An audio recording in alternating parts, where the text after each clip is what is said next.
Flags of Commonwealth nations flew over Marlborough House.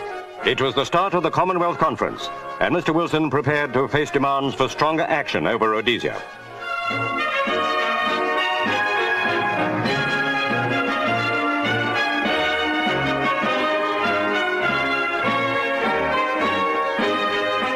Then came the shock news. Dr. Hendrik Verwoerd, South African Premier, had been assassinated. At South Africa House in London, people gathered. The man they called the chief architect of apartheid was dead, stabbed to death as he sat in Parliament. White and coloured alike deplored the bloody violence. From all over the world, messages of sympathy and regret were sent to the bereaved nation, which had lost its leader 2 days before his 65th birthday. In Rhodesia, Mr. Smith adjourned Parliament as a mark of respect.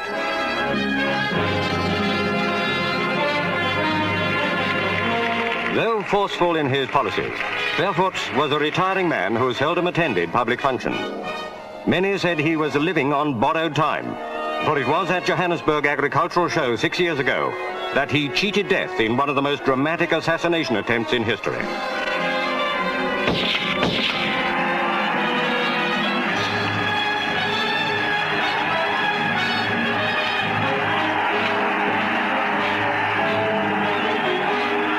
Though twice shot in the head, he miraculously recovered. This time, fate was against him. While bells rang in the background to assemble members of Parliament, a messenger approached Dr. Verwoerd as he sat at his desk. Without warning, the man plunged a knife into the Prime Minister's neck and chest. Minutes later, Dr. Verwoerd was dead.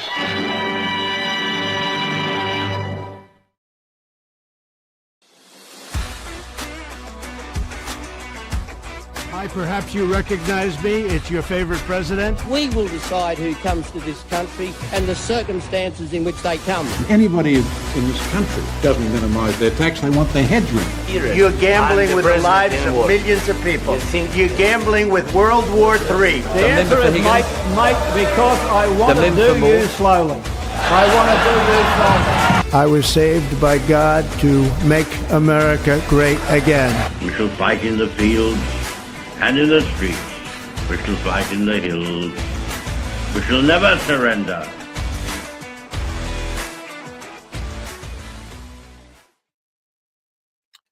G'day everyone, welcome back to another episode of Commanding the Narrative. My name is Stephen Tripp. Thank you to everyone who is watching this. If you are watching this live, we want to hear from you in the chat. You can comment in the chat, whether you're on Facebook, Rumble, or YouTube.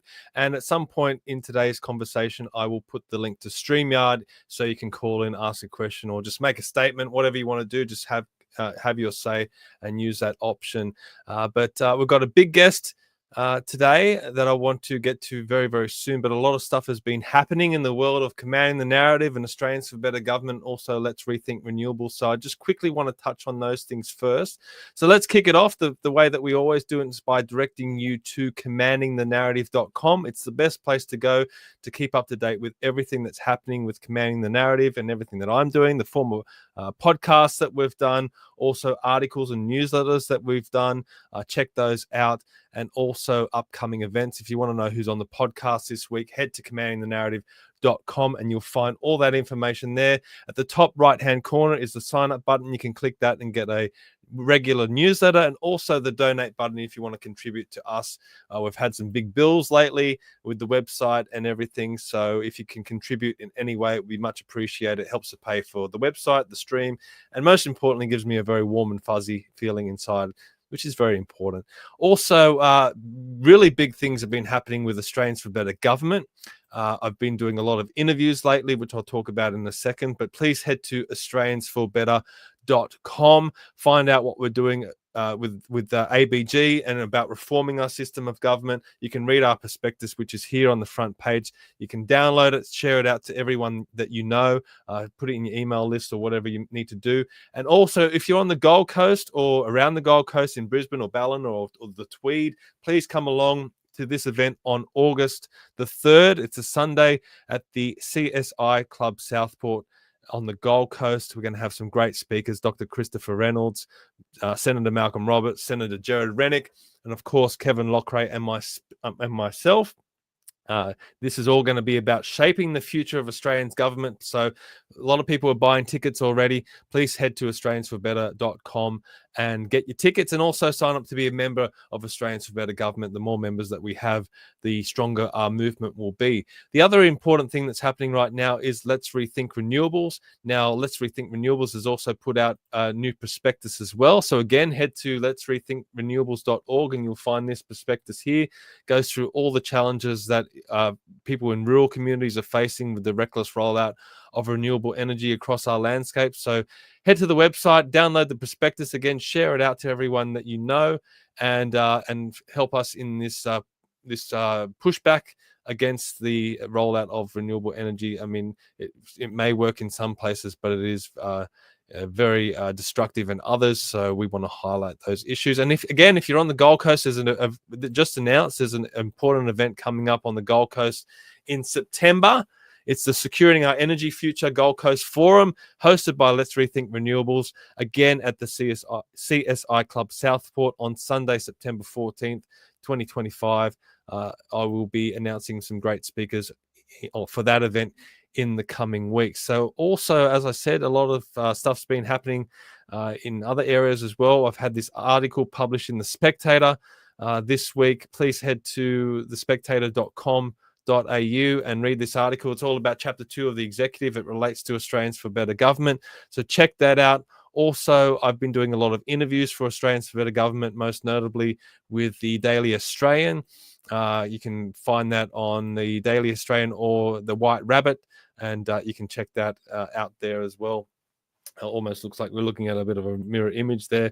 But that's been a great exposure for Australians for Better Government, so please get that out there. All right, let's kick it off because we've got a great interview today. Now, I came across this gentleman being interviewed by the British Australian community on their YouTube page, which was a fantastic 3-part series that they did on apartheid. Now, I remember watching this and was completely blown away by the information that Professor Eric Louw was giving.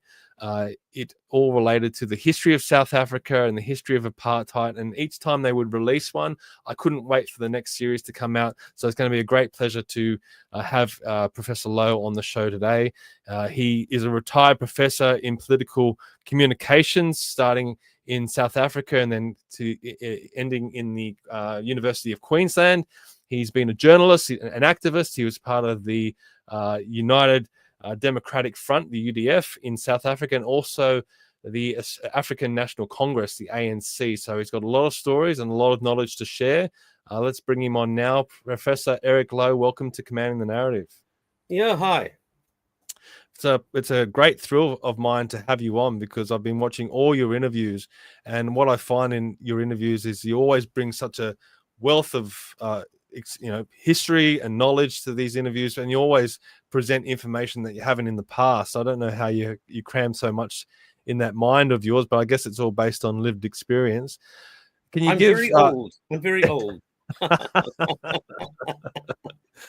Okay, so for the Commanding the Narrative audience, can you just give us a brief background of your journey and maybe your political involvement, your work in the universities, and everything that's led up to this point now? Right. Well, where does it start? Right. Well, my family migrated originally to South Africa in 1658. So they were there a long time. Then at some point, my family moved up to Rhodesia. They were pioneers there in the 1890s. So yeah, I've lived in Rhodesia. Went to school in Rhodesia, then went to university in South Africa. What happened then? I then got called up into the South African Army. Spent 2 years in the South African Army. Then I got into the sort of an academic career. I ended up doing a PhD and ended up working at universities in South Africa, and of course eventually ended up in Australia. So that's a very potted version of my life. And you were part of the UDF. What made you join the UDF, and which eventually that morphed into the ANC? Is that how it worked? Yeah, the ANC was banned inside South Africa. The UDF began in the 1980s. It was an organization created by, if you like, the minority groups. So the UDF was always an organization dominated by South Africa's three minority groups, coloreds, Indians, and whites, who in the 1980s became aware, if you like, that the ANC was talking about, the ANC struggle wasn't quite what they were on about, if you like. So they were representing the minorities, but from within, they were aligned to the ANC. They weren't part of the ANC, but they said they were broadly in alliance with the ANC in its struggle against apartheid, basically. Okay, I joined them in the 1980s. Why did I join? Goodness me, I've asked myself that question many times. The glib answer is that I was young and foolish. At that stage, I was still a lefty. I was at university, of course. Universities, people become lefties, and I was one of those. So that's how I ended up joining the UDF. At that stage, I was a lefty. I looked at that stage what apartheid at that stage I had concluded wasn't doing what it said it was trying to do. And that's true. I mean, in 1980 itself, way back in 1980, the National Party itself said that they could no longer see any way to implement apartheid, and they started searching for other mechanisms, non-apartheid mechanisms. They invented a thing called consociationalism, and they were trying to sell that, but were doing I thought a very poor job at selling the idea. The UDF at that stage of my life, I thought, offered a more reasonable solution to the problem. But as I grew older and wiser, I stopped being a lefty, for one thing. And I also concluded that both what the UDF had stood for and indeed what the ANC stood for was not where I was at. So I stopped doing that. And you eventually moved to Australia. What motivated you to do that? My children, in a nutshell. I think if you speak to most South Africans who have left and moved to Australia or New Zealand or Canada or UK or whatever, they'll all tell you the same thing. It's you reach the stage and you look at this and you go, I'm a white guy and my children have no future in this country. This is not going to turn out well. So let's get my children out of here. And that's what I said to my wife. My children were very young. They were when I moved here, they were 2 years old and 5 years old. And I said, that's perfect. If we go now, they don't ever have to migrate. They just grow up in Australia. It's home. It's what is normal to them, and they go through no transition whatsoever. That's fantastic for them. They just grow up Aussies, and we go through the pain of migration. So let's do that now while they're young, and that's what we did. So one of the things that blew me away when I listened to your interview with Dr. Frank Salter of the British Australian community was when you're talking about the original inhabitants of South Africa. Me being naive and never have gone to South Africa, I just assumed that it was the black leaders that you see now with Nelson Mandela and the ANC and everything there. But you were saying that's not exactly the case. It was actually the Khoisan that were the original inhabitants. Can you explain what all that's about?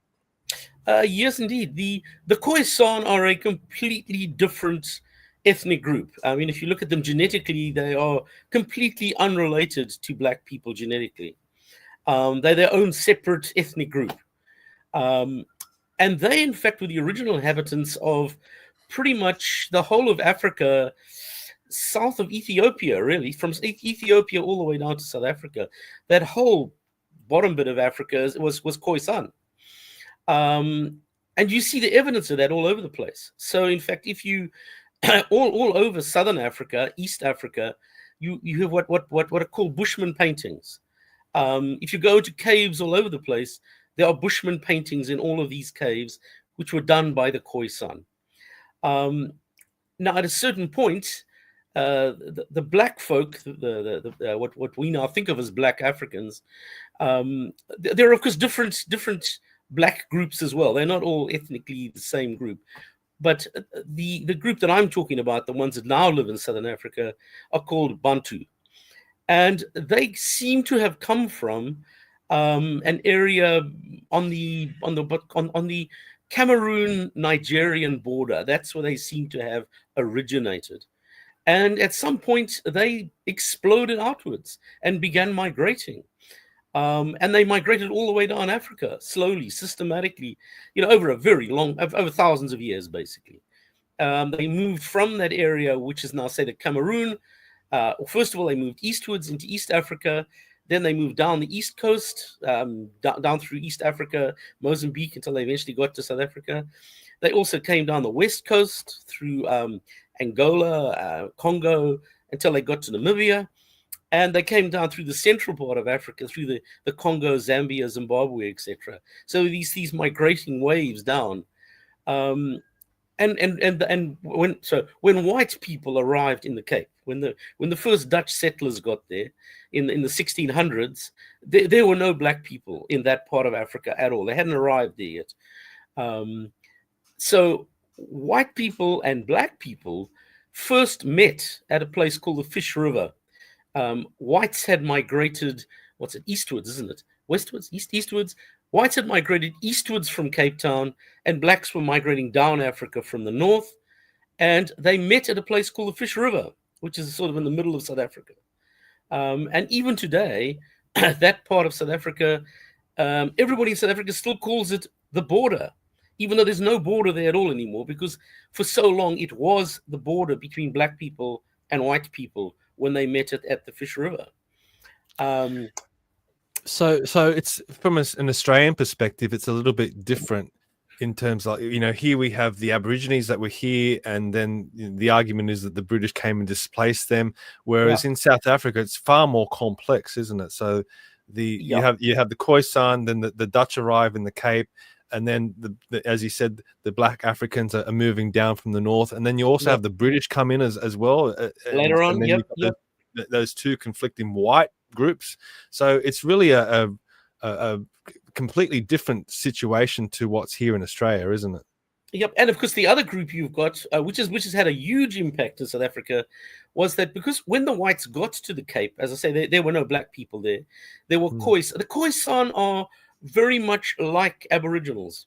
So they were a nomadic people. The Khoisan were beyond being Stone Age, but they were kind of in that area. They were still nomadic. They would become pastoralists, but they were not as developed as black people. And there were not a lot of them. They lived in small scattered clans in the western part of Southern Africa. And there weren't a lot of them. When they got there, the Dutch looked at these guys and said, these guys are too primitive to turn into workers. We cannot use them as our laborers because they haven't reached that stage yet. And so they asked the question, where do we find our labor? What do we do? Now, the Dutch, it wasn't the Dutch government that colonized South Africa. It was the Dutch East India Company. It was a company project, a commercial project. And the Dutch East India Company debated what they should do about this. Like, we need labor. We don't think we can use these Khoisan. There's not a lot of them. They're very primitive. We can't use these guys. What do we do? And they debated two options. The one was they thought they could go to what is now Germany, was then the Holy Roman Empire, which at that stage had a massive unemployment problem. And there's all these Germans. We can bring them to South Africa as our laboring force. And they debated that and decided that they didn't like the idea because that would mean you'd have to have free men and they became a problem, etc. The Dutch never wanted the Cape to become a settler colony. They resisted it. They never wanted that to happen. It happened by accident, basically. And so instead of bringing white settlers, they decided to bring in slaves. And so South Africa is the one place in Africa that imported slaves as their workforce. But the slaves in South Africa came from Asia because the Dutch, of course, were in Indonesia. That was what the Dutch Empire was all about. And so they brought slaves from Indonesia. And they've also brought slaves from India. The Dutch also had colonies in what is now India. So the Dutch brought their slaves from Indonesia, who today in South Africa are called the Cape Malays. and they brought them from India. And these this slave group in South Africa, they intermarried with each other, and then they intermarried later on, much later. They intermarried with the Khoisan as well, and that group, the intermarriage of Malays, Indians, and Khoisan produced the group in South Africa that ethnically today are called Coloureds. And Coloureds are not black either, obviously, because they're basically Asians mixed with Khoisan. So that's another ethnic group. In the Cape, you get the Coloureds. And then, as you say, you got the British as well, who came in the next stage. Yeah. And just explain the conflict between the British and the Cape Colony, the what eventually became the Afrikaans. They didn't agree, and it also led to the Boer War and things like that. Why was there conflict between those two groups in terms of how they wanted South Africa to progress? Oh, well, of course, the conflict mutated over time, shall we say. But the basis of the conflict and the original conflict. Okay, the British came to South Africa, or they came to the Cape Colony because of the French Revolution. It was at that time in Europe when the French were, when Napoleon comes along and he's spreading the French Revolution violently all over Europe. And of course, the British are fighting against the French Revolution to try and defend a conservative position, if you like, in Europe. But the French are doing pretty well. Napoleon did pretty well at one stage. And at this point, the Napoleon conquered Holland. He conquered the Netherlands. So technically, the Cape Colony became part of Napoleon's empire. And of course, it's at the Cape, which is the route to India. So the British are relying on the Cape Sea route to go from England to their empire in India. And they are now terrified that the Cape Colony is going to be controlled by Napoleon, who will stop their ships. And so that's why the British go there. They go there to seize the Cape from the Dutch, or by extension from the French, to prevent Napoleon from controlling us. And they set up their own naval base there to protect the sea route to India. So that's how the British go there. They go there. They actually want the Cape Sea route. They don't want the Cape Colony, but they accidentally inherit the whole Cape Colony, much to their shock and horror, because they look at the Cape Colony and they go, this is not worth very much. The Cape Colony looks a lot like Australia. It's a big desert. Australia and South Africa are very similar. They are very dry, empty places with not a lot of people. And the British look at this and go, there are no resources here. My God, we don't want all this. But they've just inherited it. Okay, so now having got control of the Cape, the British are now sitting with this new colony. And the population in the Cape Colony were these Dutch guys, the white Dutch settlers, and their slaves, who are what we now call colored. So these Asian slaves, if you like. So those are the two population groups in the colony at the time. Both of these population groups are speaking a language that we now call Afrikaans. So that's a derivative of Dutch, if you like. But by the stage that the British will get there, the Dutch have already been there for 150 years. 150 years is a long time, and it's enough for the local Dutch population in the Cape to no longer think of themselves as Dutch. One of the other reasons they didn't think of themselves as Dutch is that a large number of Huguenot settlers had come. So the Huguenots are the Protestants in France who were thrown out of France by the Catholics. So they left France as refugees, and many of these Huguenot French refugees ended up in the Cape Colony, where they intermarried with Afrikaners. And that also produced a change. It changed the Afrikaans language by basically Frenchifying Dutch. So Afrikaans is kind of like a Frenchified Dutch, if you like. But this interbreeding, if you like, of French and Dutch meant that the settlers there no longer thought of themselves as Dutch, or indeed even as Europeans, and they had already started calling themselves Afrikaners, which means Africans. So they said, we are not Africans, we're not Europeans, we're not Dutch, we don't want any of this stuff. And the British then made a mistake, and it was in 1820, I think it was 1820, it was around about then, when the British governor made a mistake when he decided to only have English as the only national language in the Cape Colony. So he said, we only use English here now, and he was going to erase Dutch, erase Afrikaans from the colony. And of course, Afrikaners were deeply unhappy about that and said, no, we want our language. We don't want to speak English. And that's what started the conflict. So it was essentially, if you like, it wasn't yet an Afrikaner nationalism, but you could say it was the start of something that became an Afrikaner nationalism. It was Afrikaners saying, no, we don't want to be anglicized. We refuse to be anglicized. And as soon as this happened, these Dutch settlers sent scouting parties into the rest of Africa. They sent scouting parties all over Africa to see if there was somewhere else they could go and live. The furthest north they sent scouting parties was all the way up to Ethiopia. They went all over the place to look for somewhere else to go. And from that came the Great Trek, which is when Afrikaners left the Cape. Well, not all. It was about a third of Afrikaners left the Cape Colony to move inland and leave the British alone. And then the other half stayed there and became loyal to the Queen, basically. And that led later to the Boer War, right? Because so the Afrikaners moved to these other areas and tried to establish themselves there. And then the British were like, no. Yeah, that's right, basically. You're not getting away. Yeah. So it's okay. The British, the Afrikaners eventually set up. Okay, when the Afrikaners first moved into the interior, the place they moved to was what is now called the Free State. That's the area around Bloemfontein. Okay, and the reason they went there is that, okay, and this is one of those accidents in history that happens. Also, in 1820 was a really important year in South African history. So it was the year when the British tried to anglicize the Cape. It was the year when the British first brought their settlers. The 1820 settlers was the first time you had large numbers of English-speaking people arriving as settlers in the Cape.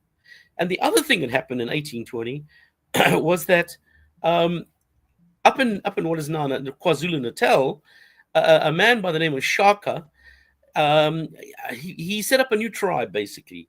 It was a long story, very interesting story, but Shaka created what we now call the Zulu nation. So Shaka founded the Zulus out of a whole bunch of clans that had lived in that area. And Shaka invented a new form of warfare, a very successful form of warfare.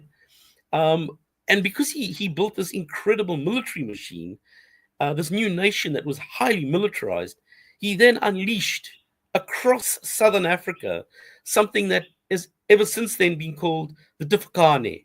And the Difakane simply means the great upheaval. And the great upheaval, it was like Southern Africa's Second World War, which Shaka unleashed. The Zulu just kind of went crazy, and they just killed black people. Well, it went right as far north as what is now Tanzania. Tanzania, Malawi, Zambia, Zimbabwe, Mozambique, South Africa, all these places were involved in this incredible war that Shaka unleashed on the continent. And one of his generals, called him Zilikazi, settled on the Highveld near Johannesburg, and he set about decimating the black population up there. So the black population up on the Highveld was Sotho people. They were not like the Xhosa or the Zulus. They're a completely different ethnic group. And they were being decimated. They were being obliterated by the Difakane. And they decided to flee, as you do in a situation like that. And the Sotho people in what is now the Free State fled in two directions. One group fled northwards into what is now Zambia, where they still live. So if you go to the part of Zambia near the Victoria waterfalls, they still speak Sotho. They speak a South African language. And the other place they fled is very interesting, is what is now Lesotho. So right in the middle of South Africa, if you look, there's this funny little country that's not part of South Africa called Lesotho. It's up in the mountains. And these are the refugees from the Free State. They fled up into the mountains under a man, their leader was a man called Mushweshwe. And Mushweshwe said, we have to get the hell out of here because the Zulu are going to kill us. They're just going to kill us all off. So we have to run away up into the mountains, and we can build fortresses up in the mountains so they can't get to us. And that's what he did. And they've been there ever since. So at that point, the Great Trek moved to the Free State because it had been emptied of people. And obviously you go to places that are empty because you don't have to fight for it then. Then what happened is Mzilikazi, who was still living near Pretoria, he didn't like the fact that these white guys had arrived. So he sent raiding parties against them. This unleashed a war between Afrikaners and Mzilikazi. This is a group that became called the Matabele. And they beat them. They had 3 massive battles in a row. And in these 3 battles, Afrikaners defeated the Matabele, which was incredibly significant for South African history, because their king, Mzilikazi, goes, my God, these guys are really good at this. We're not going to be able to beat them. I think we better bugger off. And the entire Matabele nation uproots and left and moved to what is now Zimbabwe. And in Zimbabwe, half of Zimbabwe today is called Matabele land because the Matabeles moved there. So in fact, he then emptied another part of the Highveld, which is the part near Pretoria and Johannesburg. And that's because where Afrikaners set up their new republics in this area where black people have fled away from these areas. And then the British come along, and say, no, we want that now. I've got a question from a friend of mine. He's just sent me a text. He's a coloured now living in Australia. Yep. He's got the question. Ask the professor why so many coloured people look white. Oh, because there's been this. Okay, the Coloureds are the most amazing ethnic group. So they're kind of everything. The core ethnicity that gave rise, as I said, to the Coloureds were the slave population. That was your basic building block. And by the way, that's where the word Kaffir comes from. This terrible South African word Kaffir, because the Cape Malays are, of course, are Muslims that come from Indonesia. And the one thing that Muslims and Christians share in common is that they have a single God. Whereas the Khoisan population, they have African animistic religion, they don't have a God.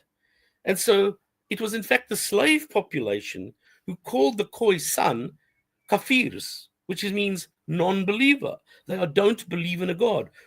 We as Muslims believe in God, the Christians believe in God, but the Kafirs, the indigenous African dudes out there, they don't believe in God. That's where the word comes from. But okay, answer the question. All right, so that's your original slave population, is the core genetic group. Then what happened is smallpox arrived in Southern Africa, as it always does. White guys brought smallpox. And smallpox got into the Khoisan population and it decimated them. It just destroyed all the Khoisan governance. Their clans were just decimated. Now, up until then, the Dutch East India Company had kept the Khoisan out of the colony, out of the white area, if you like, okay?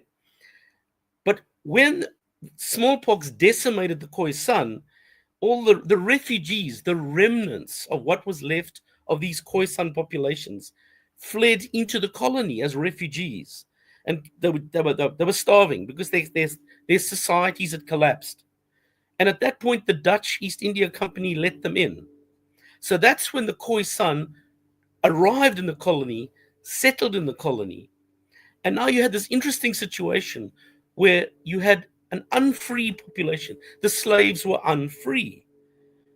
The Khoisan were never enslaved. They always remained a free population. But they intermarried with the slaves. And so that sort of, so that intermarriage between Khoisan and slaves is the next building block of the Coloureds. Okay. Then the next thing that happened was there was, of course, interbreeding with white people, with the Dutch settlers. The slave system in South Africa, the slave system, it wasn't rigid. People think that if you're a slave, that's it. You're a slave for life. It didn't work like that. If you were a slave and you were really clever and smart and worked really hard, you could save money. And if you saved enough money, you could buy yourself out of slavery. So there were actually slaves. Oh, there were also some black slaves, by the way. I think there was 1 or 2 shiploads of black slaves that were brought in, but there weren't many of them. But there were slaves, including, in fact, one black slave who's very famous in South Africa.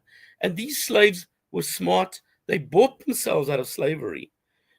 And then they became slaveholders. They became farmers, and they bought their own slaves. And they intermarried with the white population.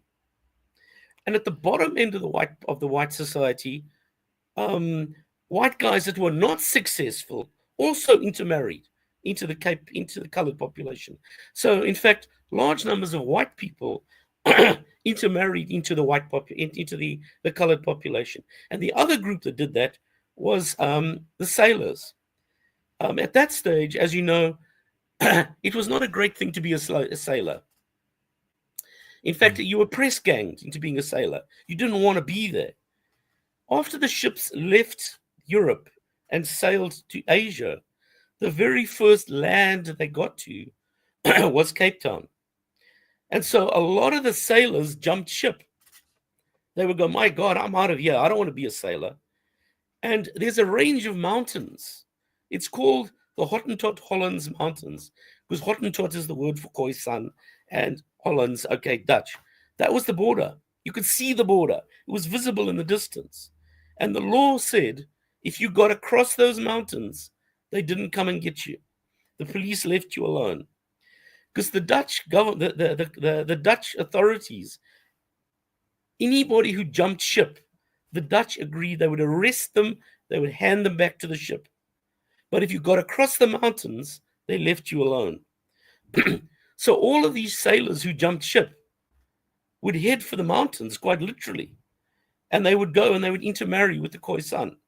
And so they also intermarried into the colored population. And they in turn moved inland. The word basta, which means bastard. Bastards became a word of pride in South Africa. Up in Namibia, you have people who still call themselves bastards. Okay, and it's from those early sailors who jumped ship, ran into the mountains, and intermarried with all the Khoisan, and also with the slave runaways. Slaves were also running into the interior. So you had this whole mix going on that produced the colored population. Do you, just to jump in, I know you've had cataract surgery recently. Do you need to get a glass of water? Oh, don't, look, it's just as you can hear, last week I couldn't talk at all. No, we appreciate you coming on. It's just this kind of weird.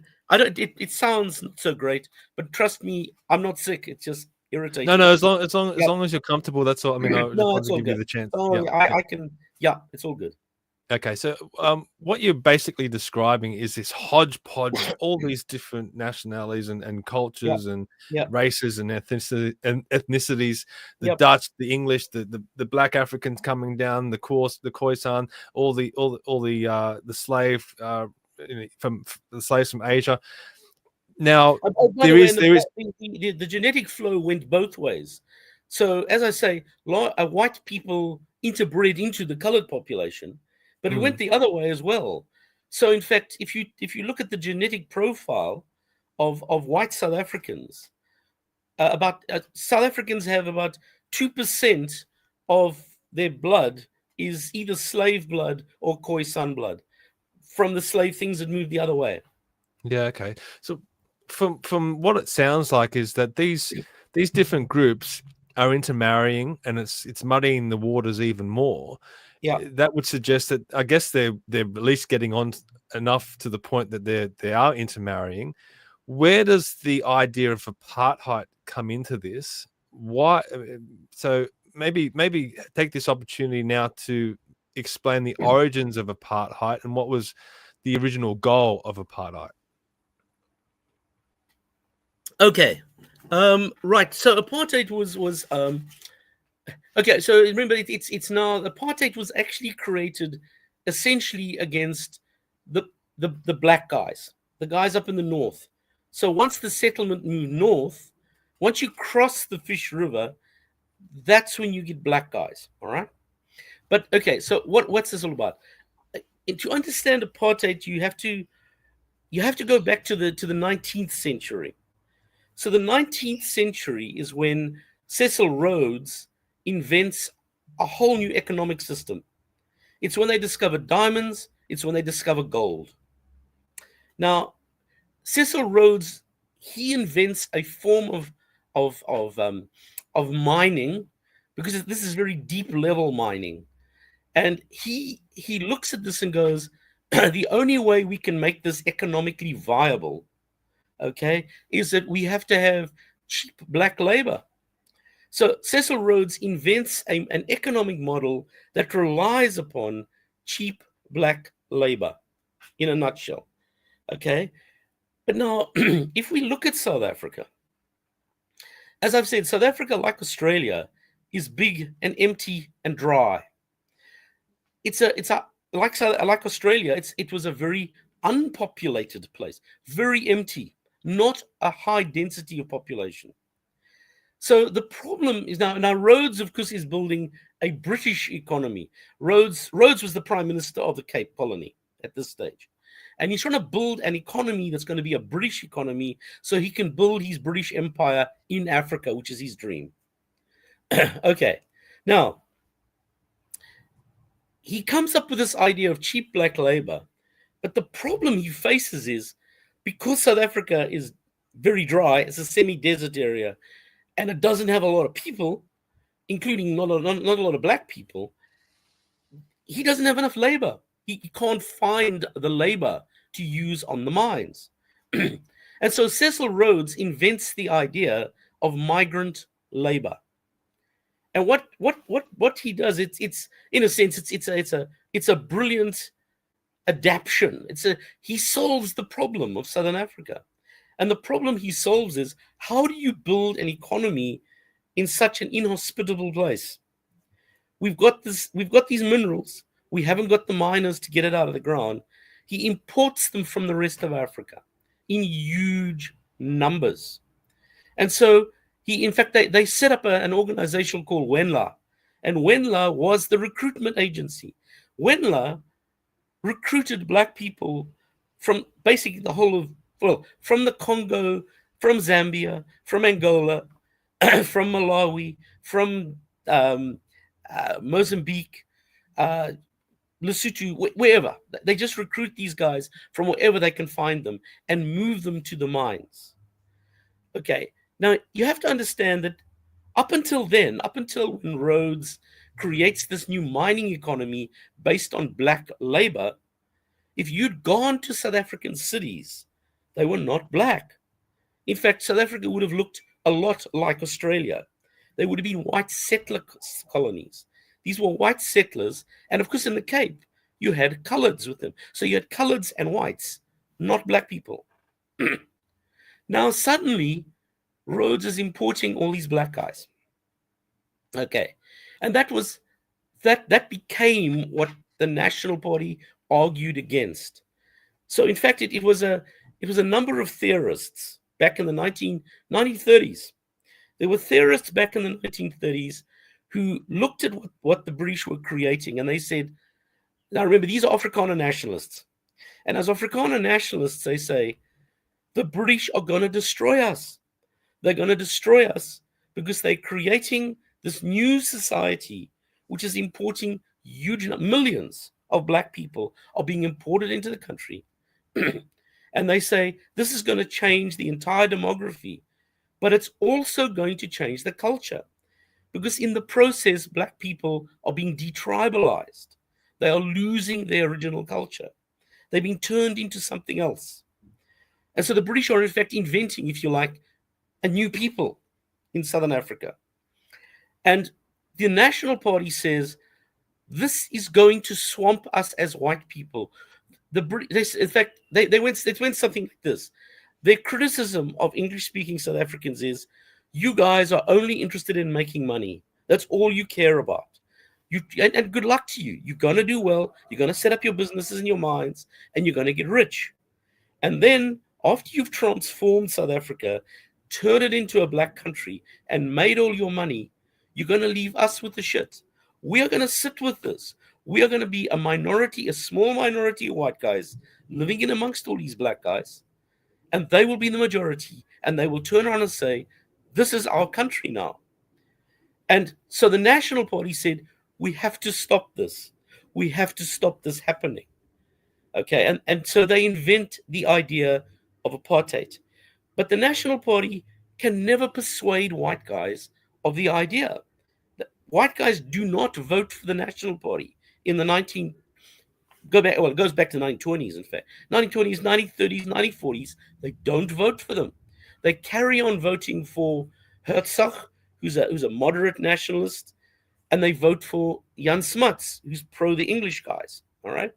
But they don't vote for Malanese nationals. The Second World War is what changes everything. Because in the Second World War, the Germans are bombing the British factories. And it's very hard building your airplanes and tanks and weapons in Britain when they're being bombed every night. So the British relocate their arms manufacturing industry to the Dominions. They move armaments manufacturing to Canada. They move it to Australia. They move it to South Africa. And this was the beginning of South Africa's industrialization during the Second World War. But the peculiar thing was, of course, that at the very moment that South Africa is industrializing and building these factories, at that very moment, the white working class is being exported to North Africa to fight against Rommel for the British. So the white working class is moving north to the army at the time when you need workers. And Smuts, who's the prime minister, solves the problem by going, I'm just going to throw the doors open to black guys. There is no restrictions. Welcome. Just pour in, dudes. And it's basically an open border situation. The old, what they call the pass system, was abolished during the Second World War, and Smuts just allowed black guys to pour into the white cities. So when these white guys from the army, from the British 8th Army, came back to South Africa in 1945, they found their cities had changed. Their cities were not white anymore. And of course, the National Party took advantage of that and said, we always told you this was going to happen. We kept telling you the British were going to turn this into a black country. We kept telling you we would be swamped. Are you going to vote for us now? You've got to vote for us now. And the idea was, they called it apartheid. And apartheid means full separation. So they said, we are going to solve the problem by taking this British-made state. The National Party said, we did not make this state. It's not our state. We did not invent South Africa. The British invented this state. We're going to take this British-made state and we're going to rip it to pieces.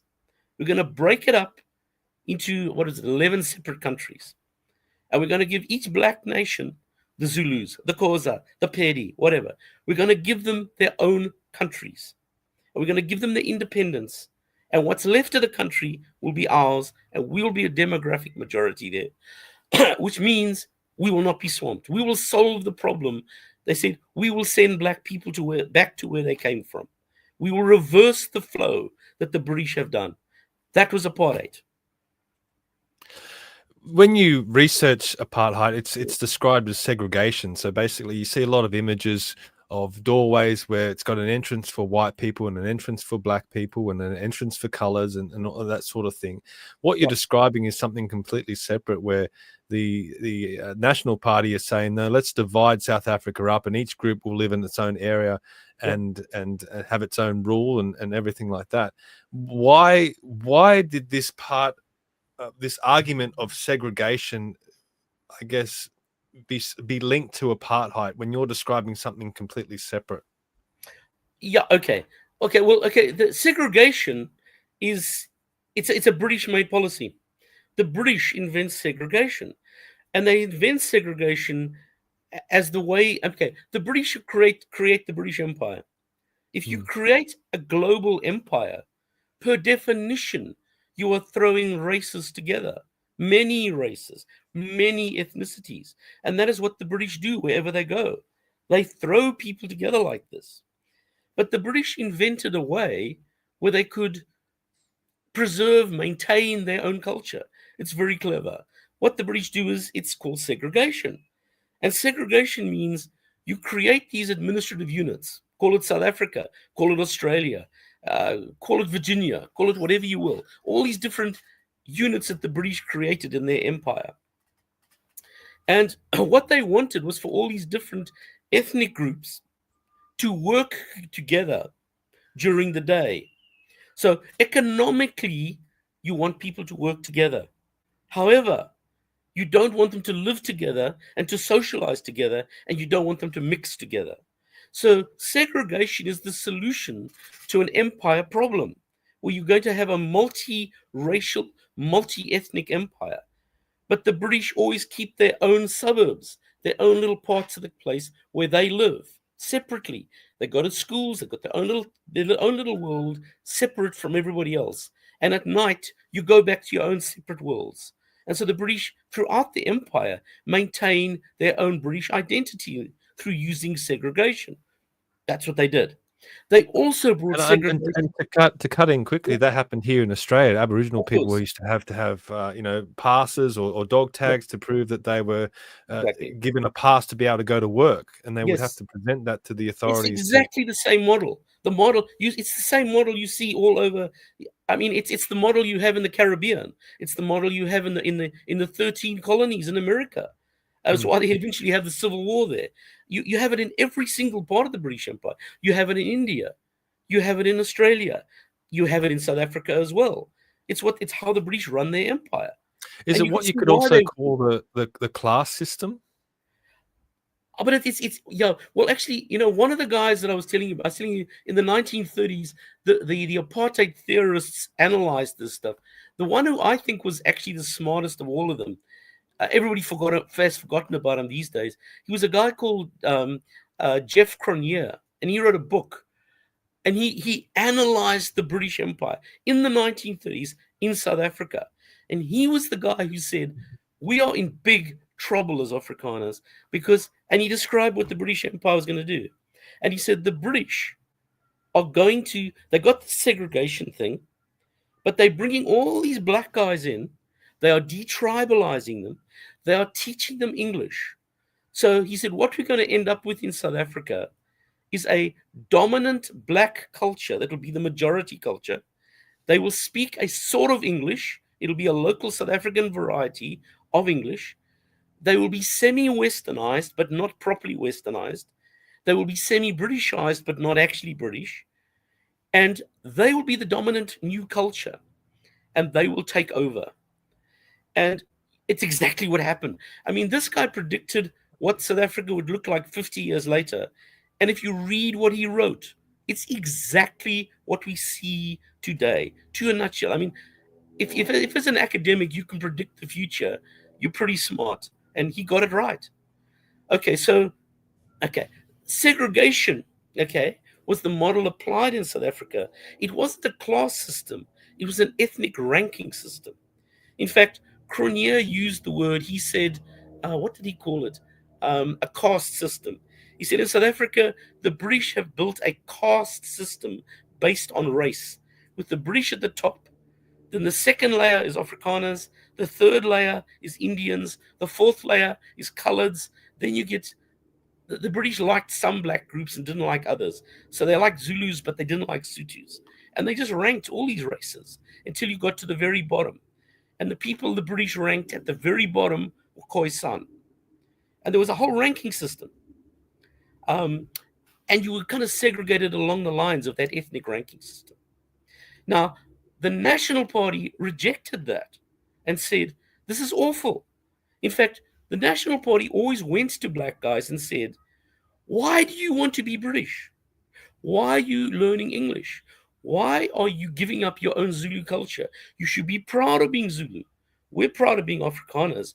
Why don't you be like us? So it's a completely different model. It's a nationalist model, but apartheid was a nationalist model for everybody, not just for Afrikaners. It said everybody should have their own space and their own ethnicity and their own identity.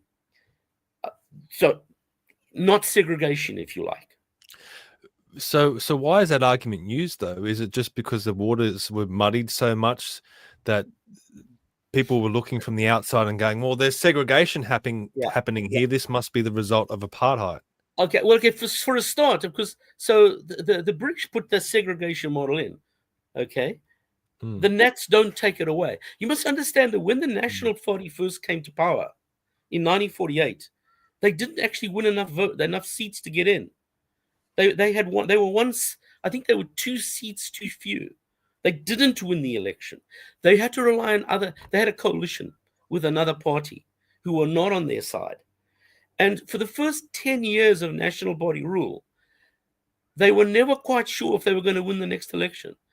They were on tender hooks. They kept thinking, my God, we're going to lose it like that. And so, and the way they won in 1948 was to bring over all the people that had previously voted for Smuts. Now, Smuts was an Afrikaans guy, but he was an Anglophile. Smuts loved Britain. He loved the empire. He was a monarchist. He was everything Afrikaner nationalists disliked intensely because they said he was a sellout. Okay? But the point is, many Afrikaners voted for Smuts. Many. In fact, the National Party called them the Queens Afrikaners. And they couldn't win the election till they got those guys to vote for them. That was the trick. They had to get those guys to vote for them. But those guys actually believed in segregation. They believed in that old British model. In fact, there's a word for them. The National Party always called these people, they called them bloedsapper, because bloedsapper meant you're actually on Smuts' side. You're still a Smuts man. You still love the Queen, and you aren't really with us. And so they kept all that segregation stuff to keep those guys voting for them. But the theorists, like one of their main theorists, who was a guy called Werner Eiselen, he said, we want that to go away. And once we've given these people their own countries, okay, we won't need to do that anymore. We won't need to have all that stuff. Segregation will just go away naturally of its own accord, because we don't need to segregate people when we have our own country and we feel safe. In fact, the argument was we cannot have democracy in South Africa until we've separated this people, till we've broken up the British-made state. One of your previous interviews, you kind of linked the National Party to present-day One Nation here in Australia, where you said they'd always been a minor party in the past. They weren't able to convince anyone, but they were warning people about this mass immigration, and they eventually got into power because of that. Do you see some parallels there between the National Party of South Africa and One Nation in Australia? Well, I mean, I certainly see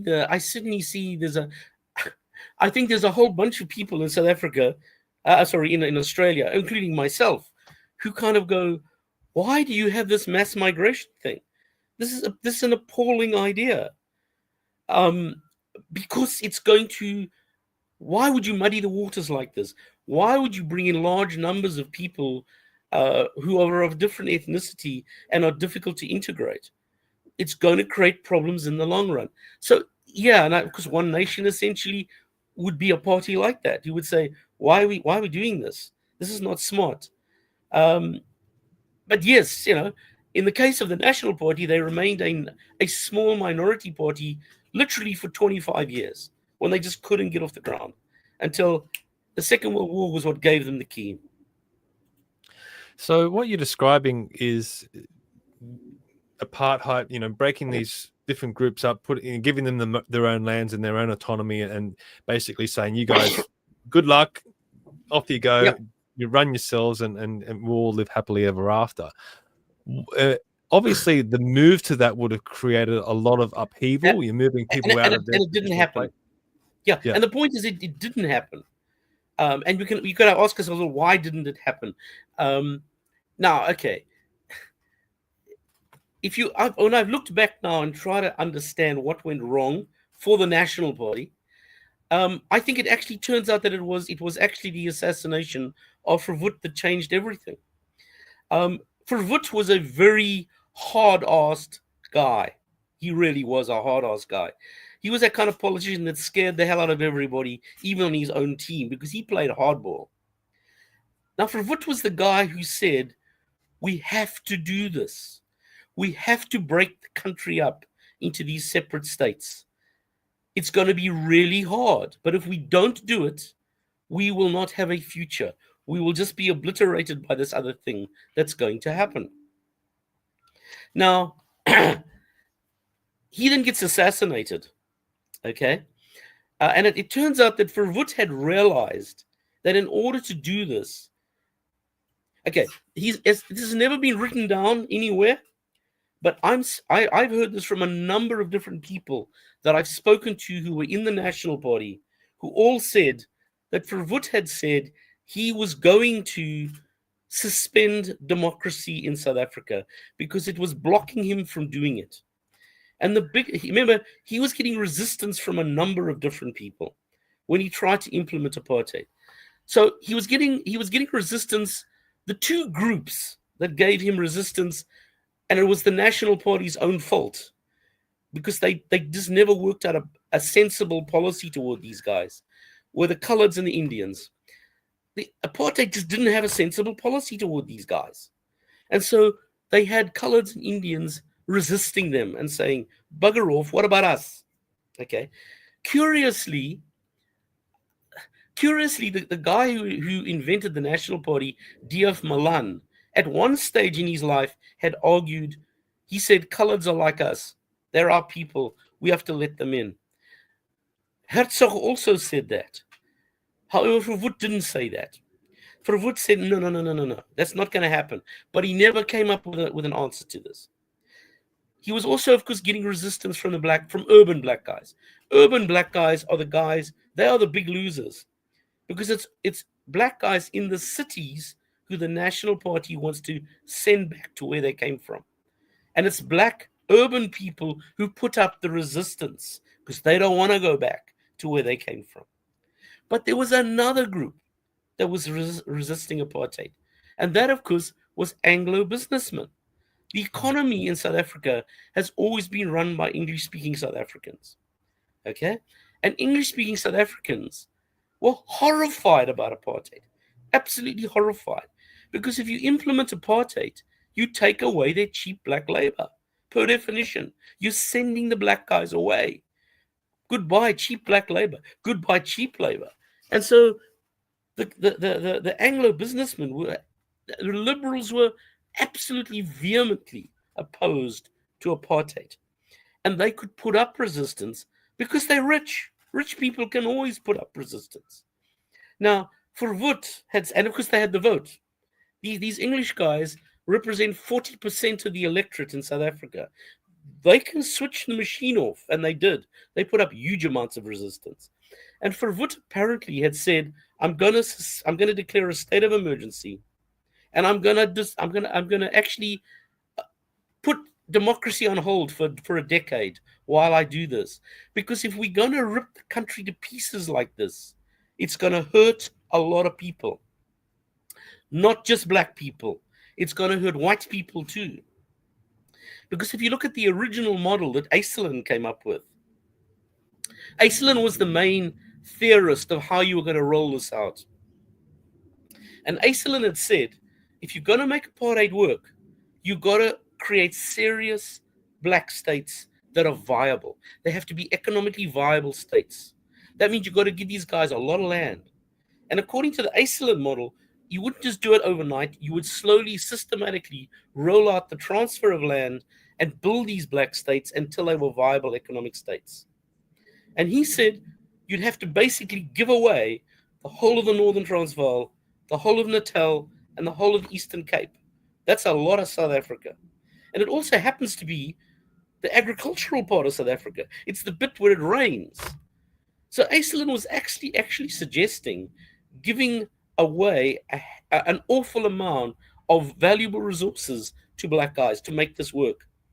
Verwoerd understood that black guys were going to resist this. And of course, Afrikaner farmers, when they first went there and said, we're going to repossess your land, we're taking your land away to give it to black guys, Afrikaner farmers were not real thrilled about this. And they put up resistance. So Verwoerd was getting resistance from people who had the vote saying, no, sorry. It's like, not in my backyard, dude. Don't take my black labor away. Don't take my farm away. And he was apparently going to declare a state of emergency for 10 years and just push the damn thing through. And that was the point at which he got assassinated. Kind of one of those things in history that happens. Now, the guy that took over after him was a guy called Vorster. And Vorster was not a strong man. Vorster was the kind of guy who liked to negotiate and make compromises and do deals. And that's what he did. And in particular, Vorster did deals with English businessmen. Because English businessmen would come to him and they'd say, dude, are you crazy? If you do this, you'll destroy the economy. You can't take away our black labor. And Vorster compromised and compromised and compromised. And by the time he was actually thrown out of the job eventually. By the time that happened, okay, the guy that replaced him, who was P.W. Botha, said, we can't implement apartheid anymore. We had the opportunity. We should have done it when we had the power, when we could have done it, when nobody could have stopped us.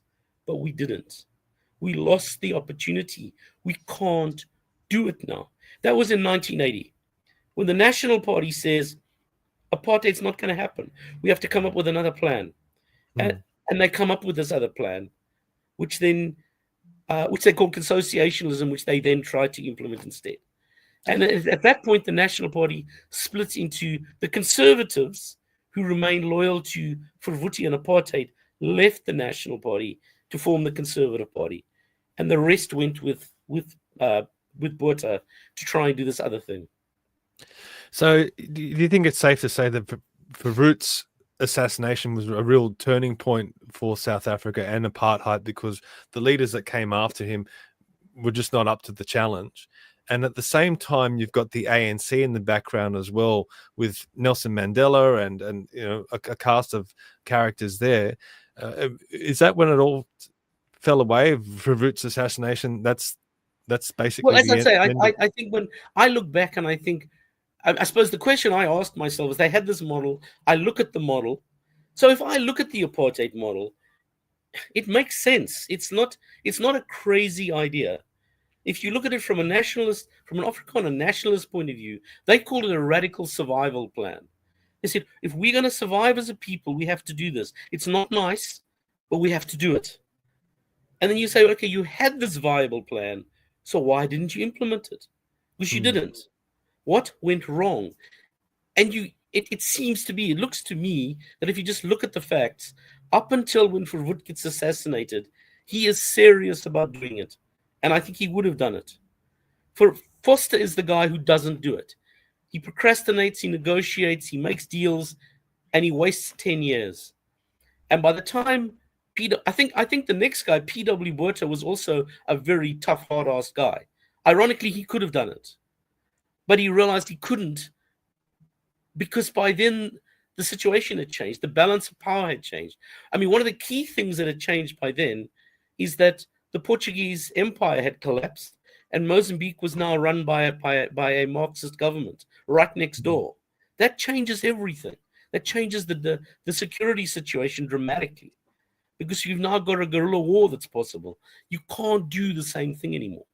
And so that's what P.W. Botha says. He says, we've got to get real. We've got to get realistic here. We can't do what we were planning to do.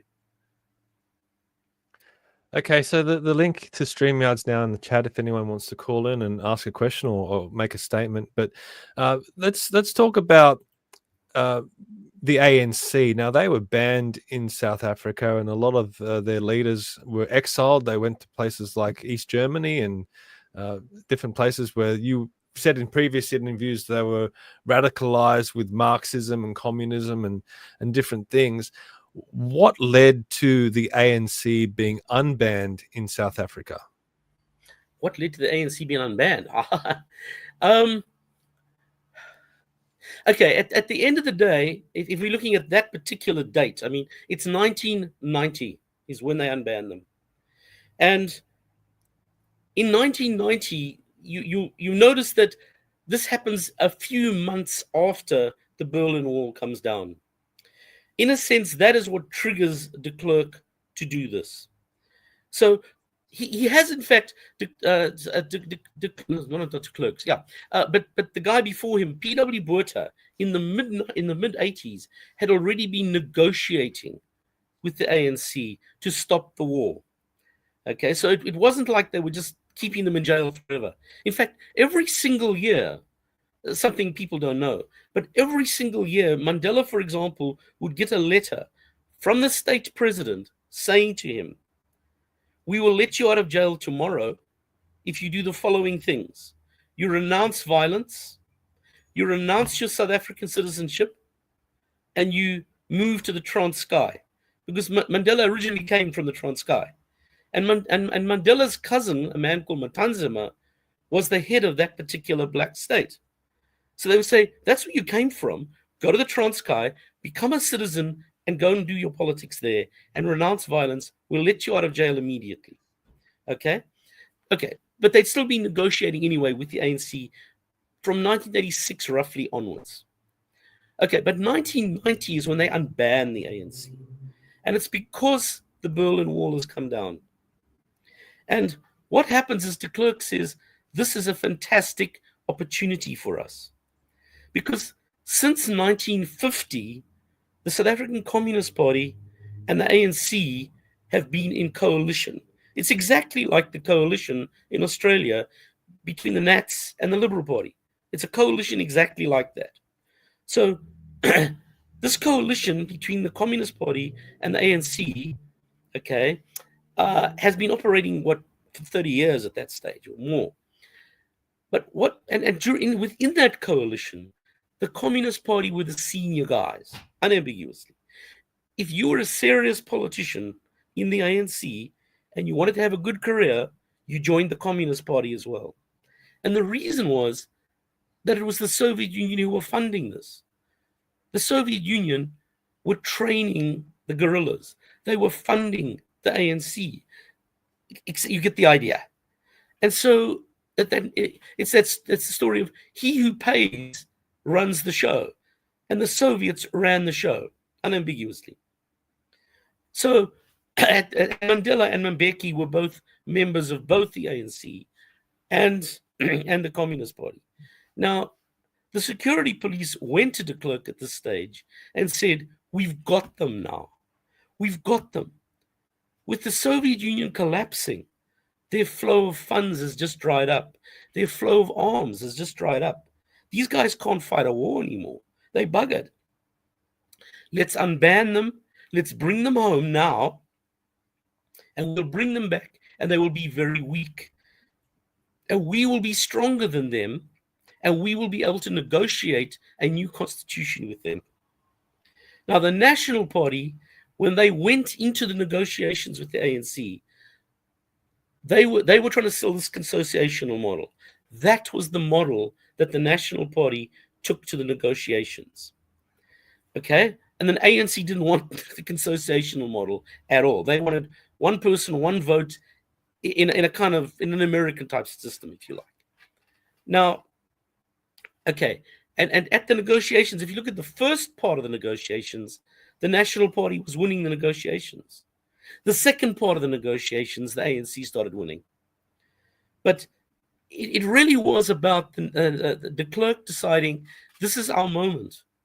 This, God has given us this gift of the collapse of the Soviet Union.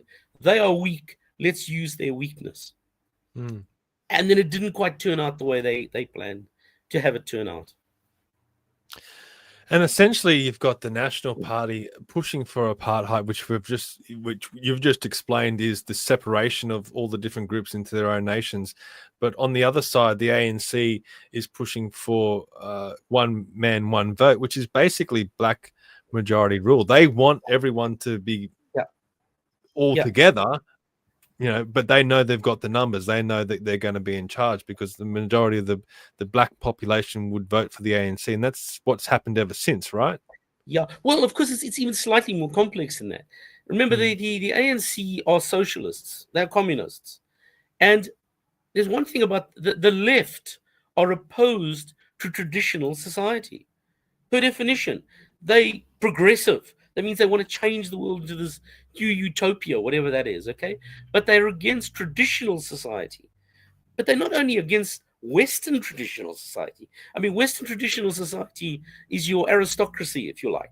Communists want to obliterate those guys, obviously. But in Africa, it's the same. They want to get rid of traditional African society. Now, traditional African society means getting rid of traditional Zulu society, traditional Xhosa society, traditional Pedi society, and replacing it with what? With some new society that you are building. And the ANC invents this new thing called Black South African. I mean, there's no such thing as a Black South African. What is that? We've just said the British draw the boundaries. South Africa is a British designed state, and you have this all over Africa.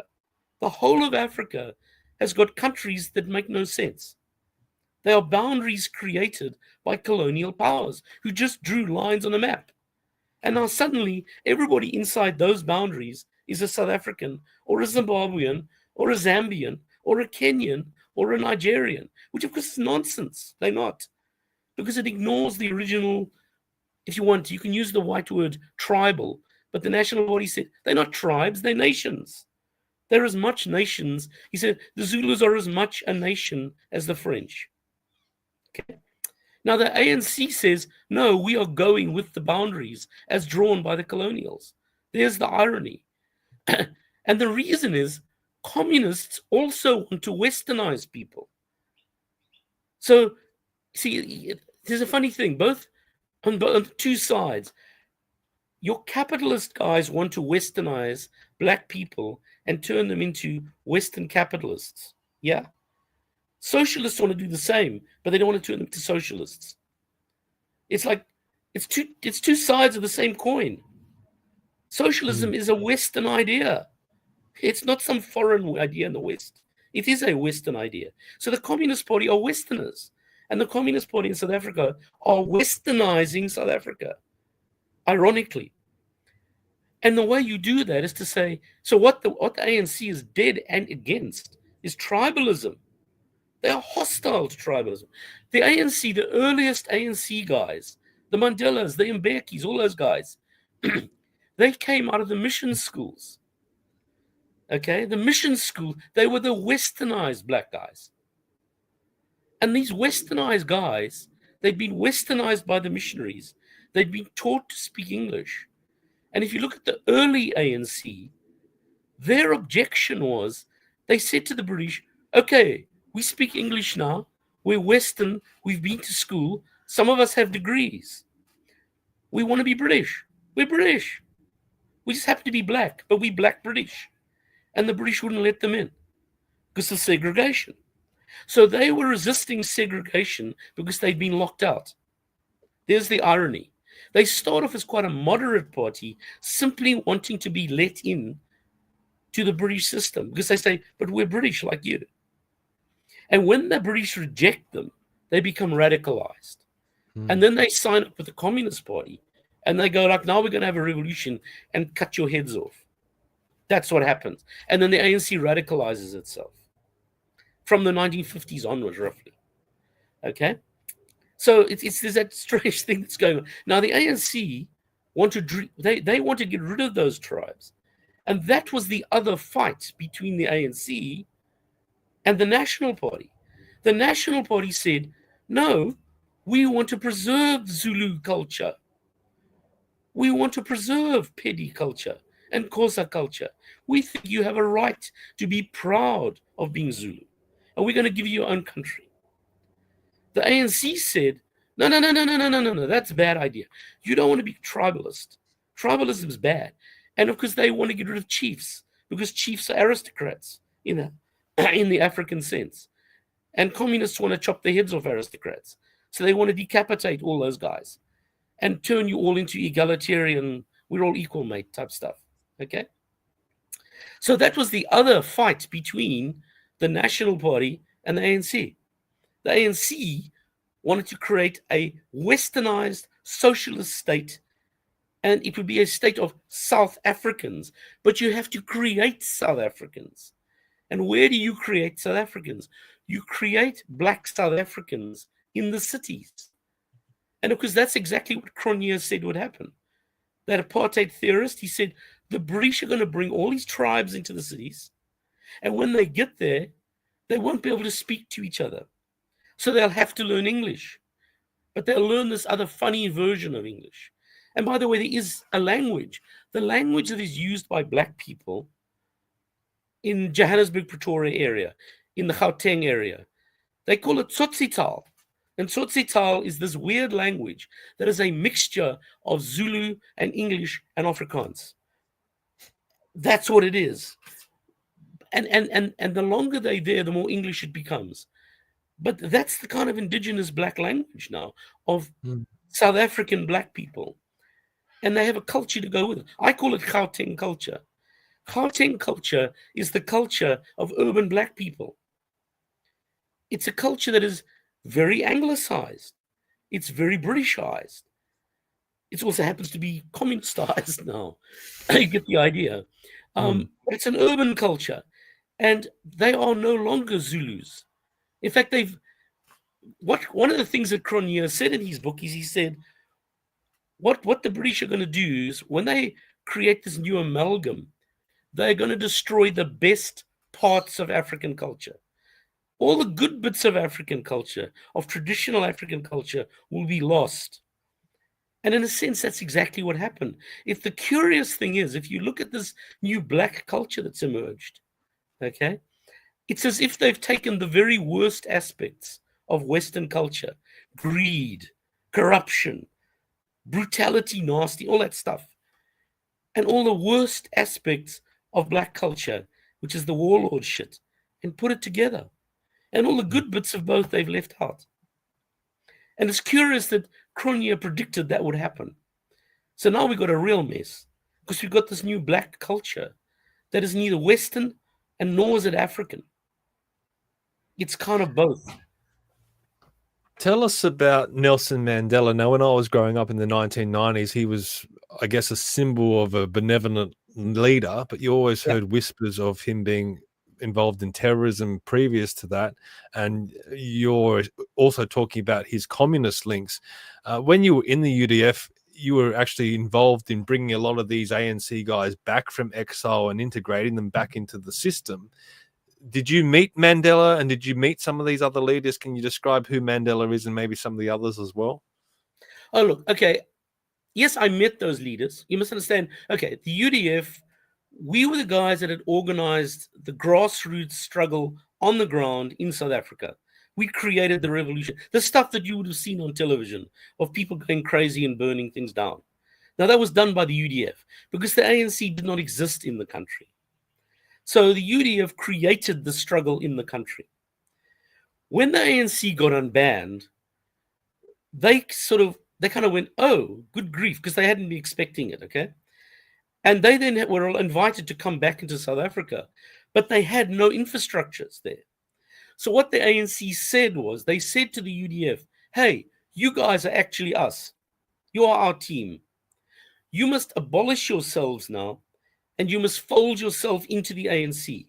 But what, of course, that really meant was, you guys are the activists on the ground. You're the guys that understand what it's like in the townships because you've been working there. The ANC guys in exile haven't been working there. They've been outside the country for 30 years. They have no idea what's going on the ground in South Africa anymore. So they realized they were going to have to rely on the UDF guys to build the infrastructures and do the politics on the ground for them. So these guys then come back into the country. But of course, they are now the leaders. Well, they come out of two places. One, they come back from overseas. So they come back from, large numbers of them come back from Africa, where they've been in exile. Another whole group come back from Eastern Europe, where they've been in exile. And then, of course, there's the guys that come out of jail, like Mandela. So they've all come from, they haven't been on the streets. They come back into circulation. But what they say is, hey, we're the ANC. We're the senior party in this. We are the party that should run things. You must now follow us because we are the leaders. Okay. Now, within the UDF at the time, there was a huge debate about this.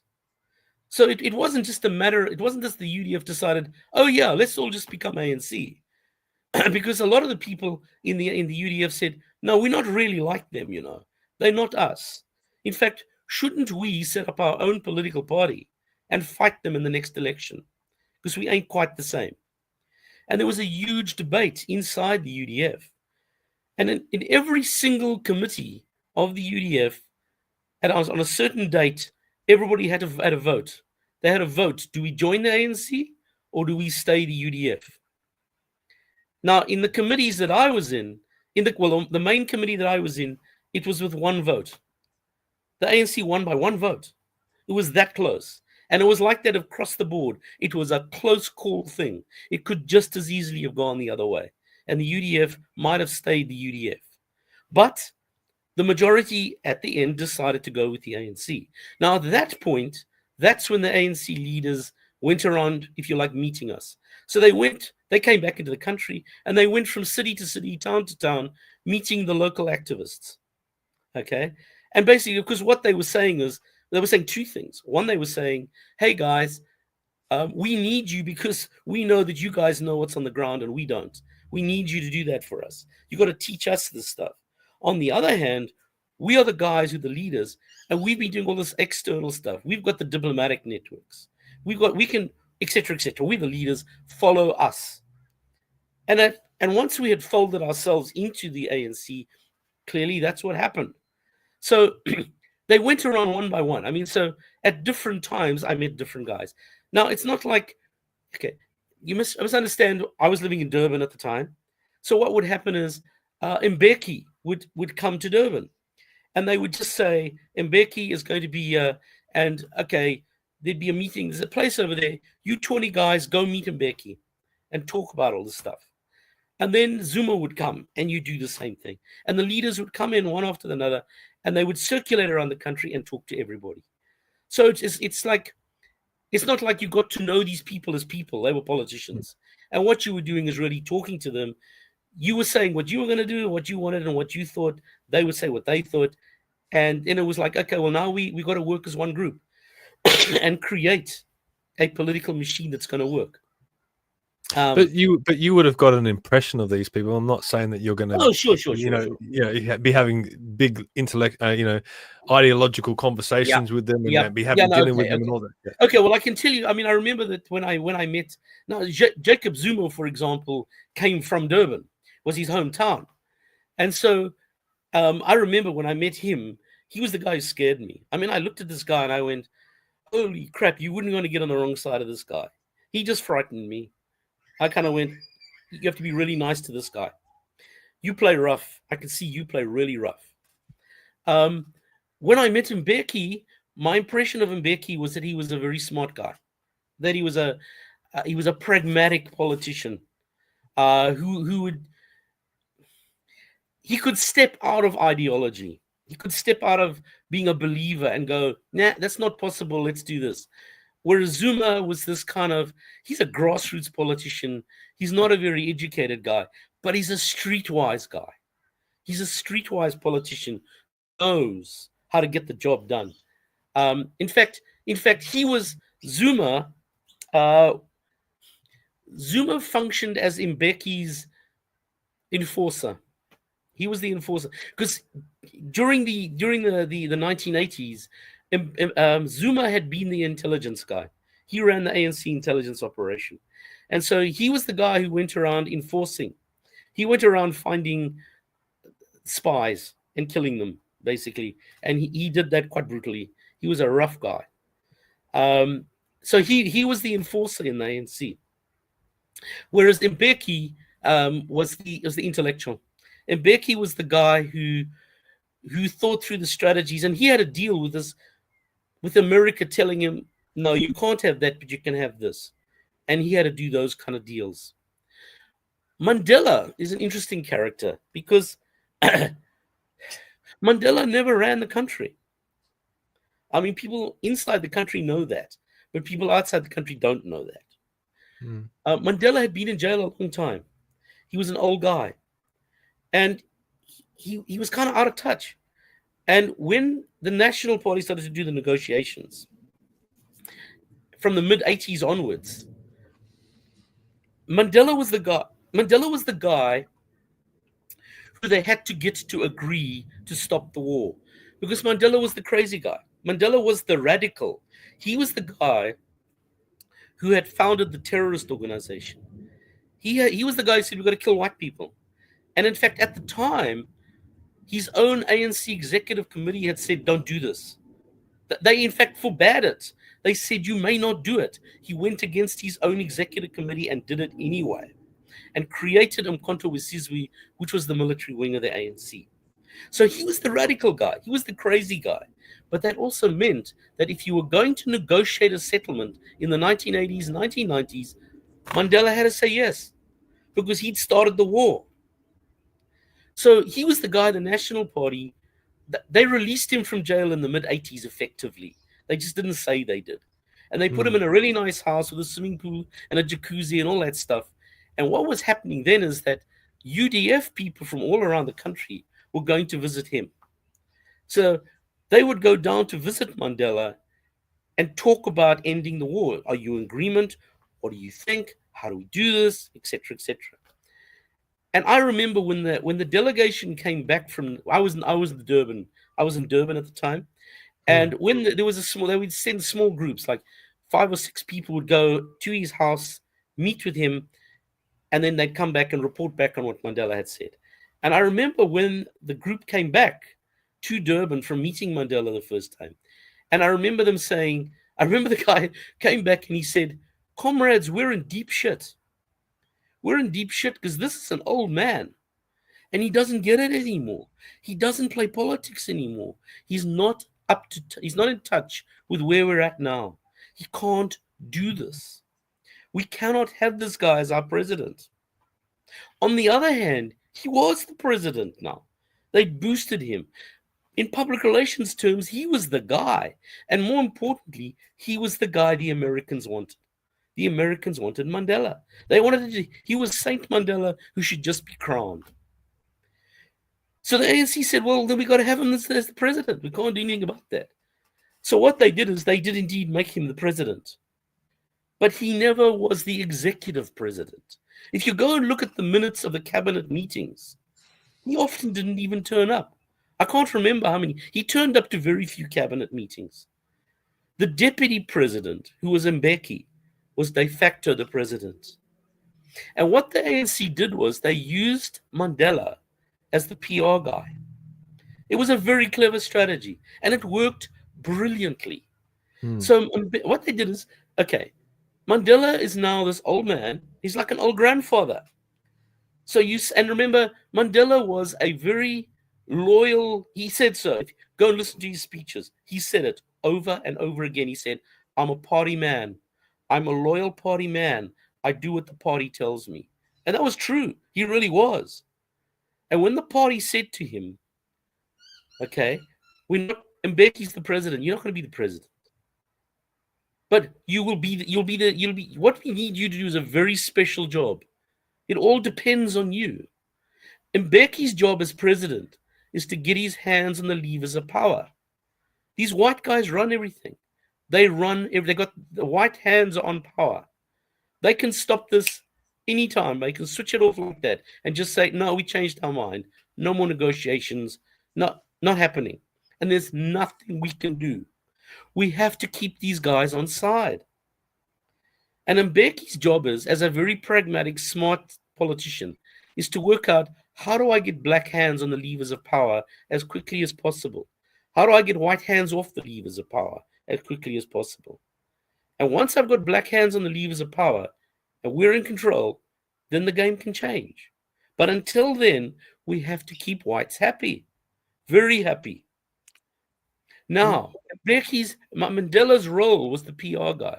He was given the job of going around kissing little white babies on the head, literally, and saying, it's all cool. We love you. It's reconciliation. We don't have war anymore. We're all on the same team now. And it worked. Okay? While Mbeki was busily doing something else. That's what happened. Yeah, you're describing this situation where you basically got the National Party, the whites on one side and the ANC and the blacks on the other side. What's happening with the coloured and the Indians at this point? Who are they siding with? Do they have any say or influence about what's happening in this period? Yeah, you see, during that UDF era, remember I said that in the 1980s, the UDF comes along, right? The UDF was very much an organization. It was an organization dominated by coloreds and Indians, and to a lesser extent, white activists. Okay, so it was dominated overwhelmingly by Indians and coloreds, which is very significant, particularly with regard to the coloreds, because up until the 1980s, coloreds had never gone into revolt against the white system. They just hadn't. And it's got something to do with the fact that coloreds and Afrikaners are culturally quite close. They're kind of cousins. And so coloreds never really went into rebellion mode against the National Party.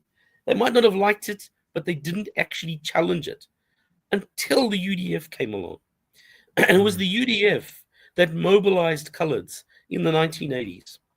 So as I say, that's when I joined. I joined the UDF, which really was an organization of coloreds, Indians, and whites, with a smattering of blacks. There were not a lot of black activists, certainly very few black leaders involved in that.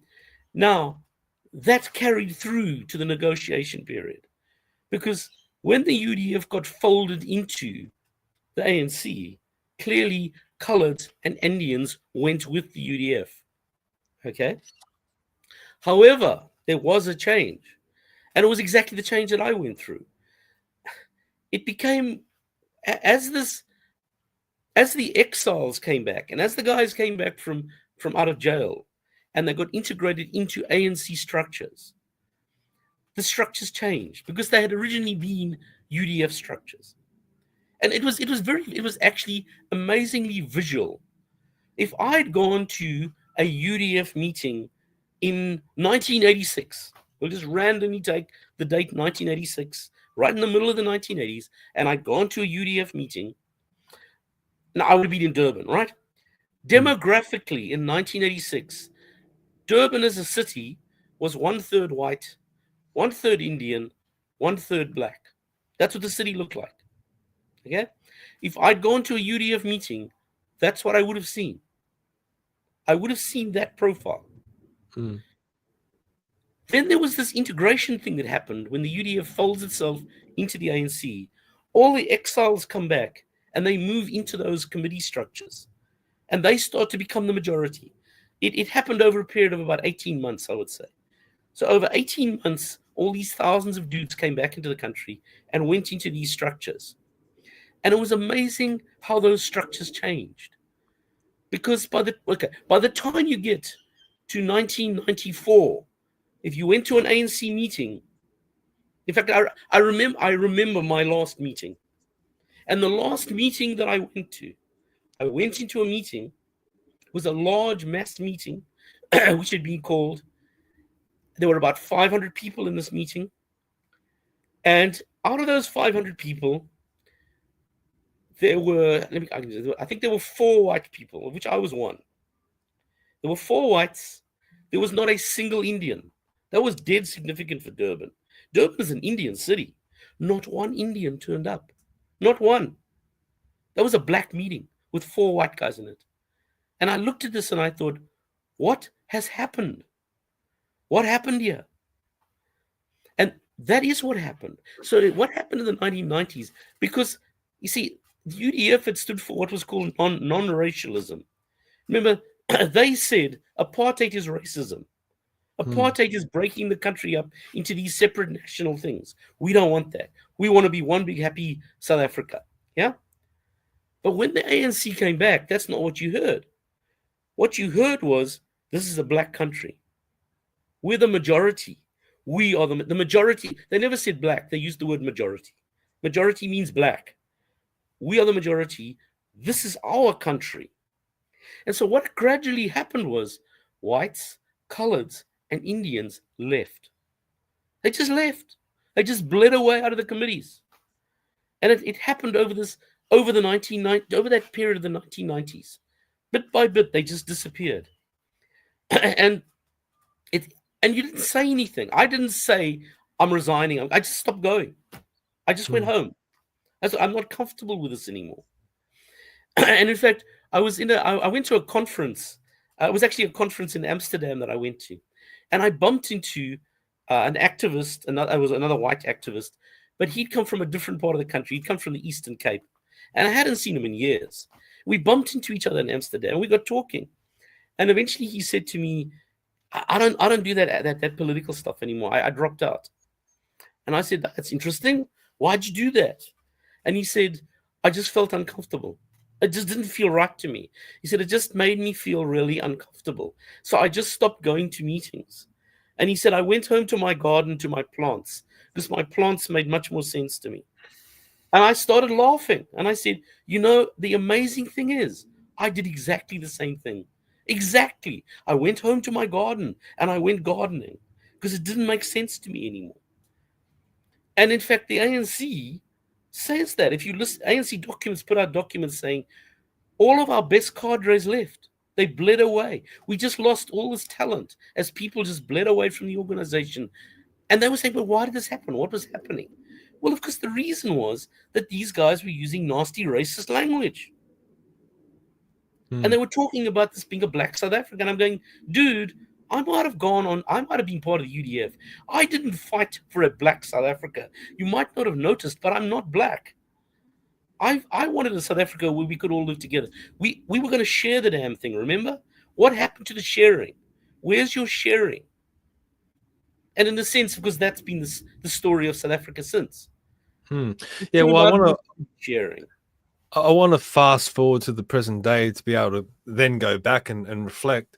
This clip is the one that's been going viral because of Donald Trump bringing attention to it in the White House. I mean, this is what's happening in present day South Africa. Shoot to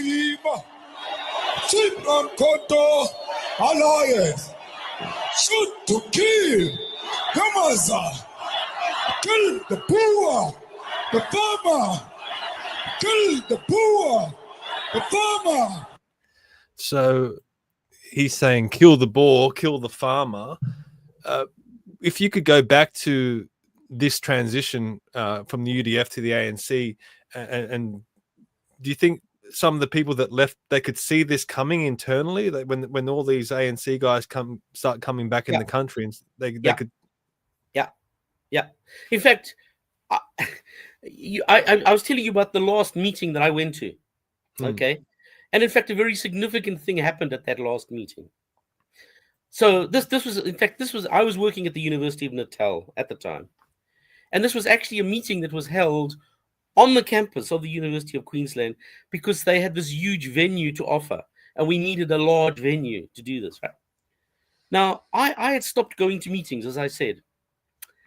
And what happened is someone came into my office. It was, as I said, that at this meeting, it turned out that there were 4 white people, and there was one other white comrade from the old days who came to my office and said, "Hey, Eric, there's a meeting on campus. Don't you know about it?" And I said, "Yeah, I know about it." He said, "We haven't seen you for a long time." And I said, Yeah, I've been busy." And he said, "No, come on, come to the meeting." Okay. And I went, okay, what? I don't have an excuse here. And I went, okay, I'll come with you. So I went off to the meeting with him. Okay.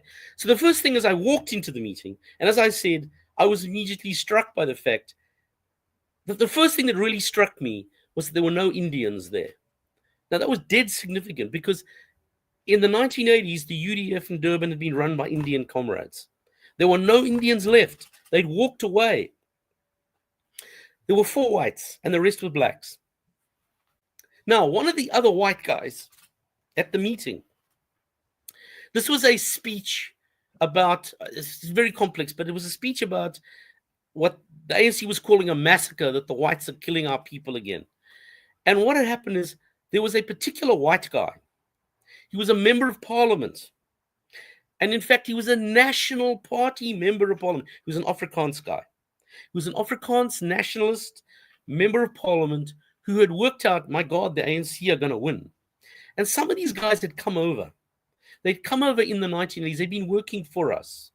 Believe it or not, some of the National Party guys behind the scenes came to us in the UDF and said, "Hey guys, we've worked out you're going to win this. So what we've decided is if we help you now, when you take over the country one day, will you be nice to us?" Basically. And this guy at the meeting, I'm not going to mention his name, but he's an Afrikaans He was still a member of parliament at the time, in the old parliament. But he'd left the National Party and joined the ANC. Okay, they let him in. And I went in, and he was making, they made a speech. There were 3 speeches made, 2 of which were made by these black ANC nationalist types. But he made one of the speeches. And if I'd been next to him, I would have hit him. I have never been so angry in my life.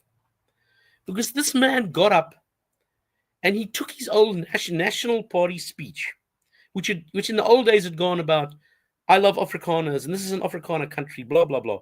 Now he joined the ANC, and he was trying to please black people. He'd taken his old National Party speech, he crossed out the word Afrikaner, and he put in the word black, and it was the same damn speech. And that's what he did. And at the end of the session, those 3 people, including him, got up and said, at the end of this meeting, you guys have got to get up and go out onto the surrounding suburb. This is an upper middle class white suburb in Durban. And you've got to kill white women and their children to pay them back for killing us black people. I was just incensed. I had never heard language like that. The UDF never used language like that. That was just black nationalism gone crazy. That was the first time I ever heard it. And I went, what am I hearing? And the fact that this guy had said it, as I said, if I'd been near him, I would have hit him. I could not believe that I heard this man say this. And that's the point. In fact, that's when I decided, I went home to my wife and I said, we're leaving. We're leaving. We're going to Australia. I'm not staying in this country. This is outrageous. I don't want to be here anymore. This is a clip of de Klerk announcing the release of Nelson Mandela. And I've heard you say in previous interviews that the National Party basically just stopped fighting. They almost just gave up. Do you think if they knew what was about to come, they would have fought harder? Yeah, I do. I think they made a mistake. I think they got it wrong. Look, they didn't kind of all fall over. What happened is de Klerk. Okay, my analysis of it goes a little bit like this. It's got something to do with the way Afrikaners see the world. Afrikaners are a lot like Dutch people. And if you go to Holland, everything is neat and orderly and tidy and everything fits together. Now, I mean, Afrikaners are like that, okay? The world has to be nice and ordered and clean and tidy and work properly. Okay, none of this messy African stuff. Now, de Klerk sold the idea to white voters because he went to white voters and because it was a referendum. Do we negotiate with the ANC to end white rule? To share? And his argument was to share the country. And he made the same speech over and over again. And what de Klerk's speech was this. He said, okay, apartheid hasn't worked. Let's not go there. We can't do it. We can't implement it. It's not going to happen. So we have to come up with some other plan. And he said, we must negotiate with the ANC to share the country. And he said, we have built up this amazing military force. We white guys have an army. I mean, at that stage, they had 2 nuclear missiles sitting on that they had one aimed, believe it or not, they had one aimed at New York and one aimed at Moscow, saying, don't touch us, dudes, just bugger off.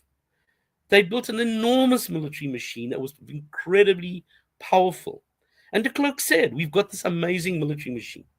He said, we can carry on fighting for years and years. We can do this for 20 years easily, without even batting an eyelid. But he said, if we keep doing this, we're going to tear the country to pieces. We're going to destroy it. And your grandchildren will inherit a wasteland. Why don't we go to black people and say, let's stop fighting so we don't tear the country to pieces. Let's share the country so my grandchildren and your grandchildren can have a better future. That's what he sold to white people. He sold the idea of sharing the country. And that's what white people voted yes for. But then what happened is, during the course of the negotiations, the National Party, they got outmaneuvered. They got outmaneuvered by a curious mixture of the South African Communist Party, who had some smart guys there. But most importantly, the National Party got done in by the American government, unambiguously. It was the American government who forced them to accept the deal they finally accepted. And for whatever reason, de Klerk caved into the Americans. He just lost heart. He just went, he didn't know what to do eventually. And he just stopped fighting. You could see the moment when he stopped fighting. And in fact, there's an interesting thing that when he gave away the very last point in the negotiations, apparently he went back to a cabinet meeting and announced, this is what we just decided. And one of the other cabinet ministers physically throttled de Klerk. He physically got up and started strangling him and said, "What have you done? You've just given everything away. Why did you do this?" It wasn't like they all gave up, but a lot of them did. And it turns out the negotiating team just gave up fighting. In fact, I was still in ANC at that point, and I remember people in the ANC saying, "What the hell is going on? These guys aren't even trying anymore. They just walked away." And they thought there was some funny little thing going on. Something's about to happen, something strange. They must be up to something. So, yeah, here we go. That's what happened. But yeah, I think I'm pretty sure, well, look, there are so many Afrikaners, white people, no, English-speaking people, well, who voted yes, who now say, "I want my yes vote back." I mean, it's really common. It's like, what did we do? Because it's like, we said we wanted sharing. This is not sharing. I'm very conscious of the time, and I'm grateful that you've given so much of the time today, because this is fascinating stuff. I still have a whole bunch of questions, so I'm hopefully going to try and squeeze some in. But I've got a comment here I want to get your reaction to. This is from YouTube. It says, "Oh, look, white people trying to glorify apartheid again, playing victims after butchering us for over 300 years. Why don't you people ever interview black people? Oh, because you don't want the truth." How do you react to that? Yeah, well, first of all, I never oppressed any black guy. Actually, dude, I was on your side, so give me a break. Okay, but the point is, I mean, it's a silly comment, all right? And of course, you get that in Australia all the time now as well. We've got exactly the same narrative going on here. You stole the land, but it's much more complex than that. All right. Now, do I think that black guys had a great time? No. Do I think that it was all good? Everything happened to black guys was good? Nope. I've never said it. Read all the books I've written. I'm someone, by the way, I'm someone who back in the old days always said, when I was taught only white history, I said, sorry, dudes, you got to understand black history too. You got to understand black history and white history and put it together. And then you understand South Africa. I have always done that. I am not someone who's ignored black history. I'm not someone who's ignored the black plight. I'm not someone who's ignored what happened to black people. I get it. I know all that stuff. But this victim villain narrative that's brought in, it makes me want to throw up. Give me a break. It's a nonsense narrative. It's so naive and so simplistic. The world is not that simple. Okay? There are not all good guys and all bad guys. It's just not how the world works. Okay? Go look at the actual history. Speaking of history, I'm so fascinated with World War II history, almost like whenever I see part of it, I just have to consume it. It's almost like an obsession. And I feel the same way when it comes to the history of South Africa and also Rhodesia. And I can't really understand why. It's almost like my subconscious is searching for something, searching for an answer there. I haven't completely worked it out yet, but I guess it brings me to this question. Can South Africa be viewed as a crystal ball for Australia and for the rest of the Western countries as well? I know you sent through an email to me, I guess partly answering it. You talk about what is being rolled out in Australia right now is similar to what happened in South Africa, a rhetoric of apology, a rhetoric of decolonization, rhetoric of stealing the land, rhetoric of black victims and white villains. What can Australians learn from what happened in South Africa, or is there anything that we can learn from it? Because obviously South Africa was far more complex and muddled than Australia is, but there has to be some similarities, right? Oh, absolutely. Many similarities. Well, I mean, I think the one thing that Australians should learn from this mass migration thing, all right? So, as I've said, in the case of South Africa, the Anglo mining capitalism brought millions of black people into the country, and there were many people who said, "Don't do this. This is going to turn out badly. You are going to completely transform the demographics of the country, and in the end, white people will be done in by that process." And it turned out they were right. All those predictions came true. It happened just like that. Now, I'm sitting in Australia and I'm watching, I hear the same arguments. So there's this kind of weird bipartisan nonsense that goes on.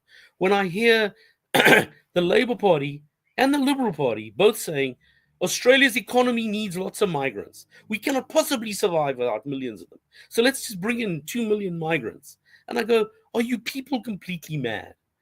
Do you not understand what's going to happen? Just don't do it. Have a look what's happened to Europe. Have a look what's happened to the UK.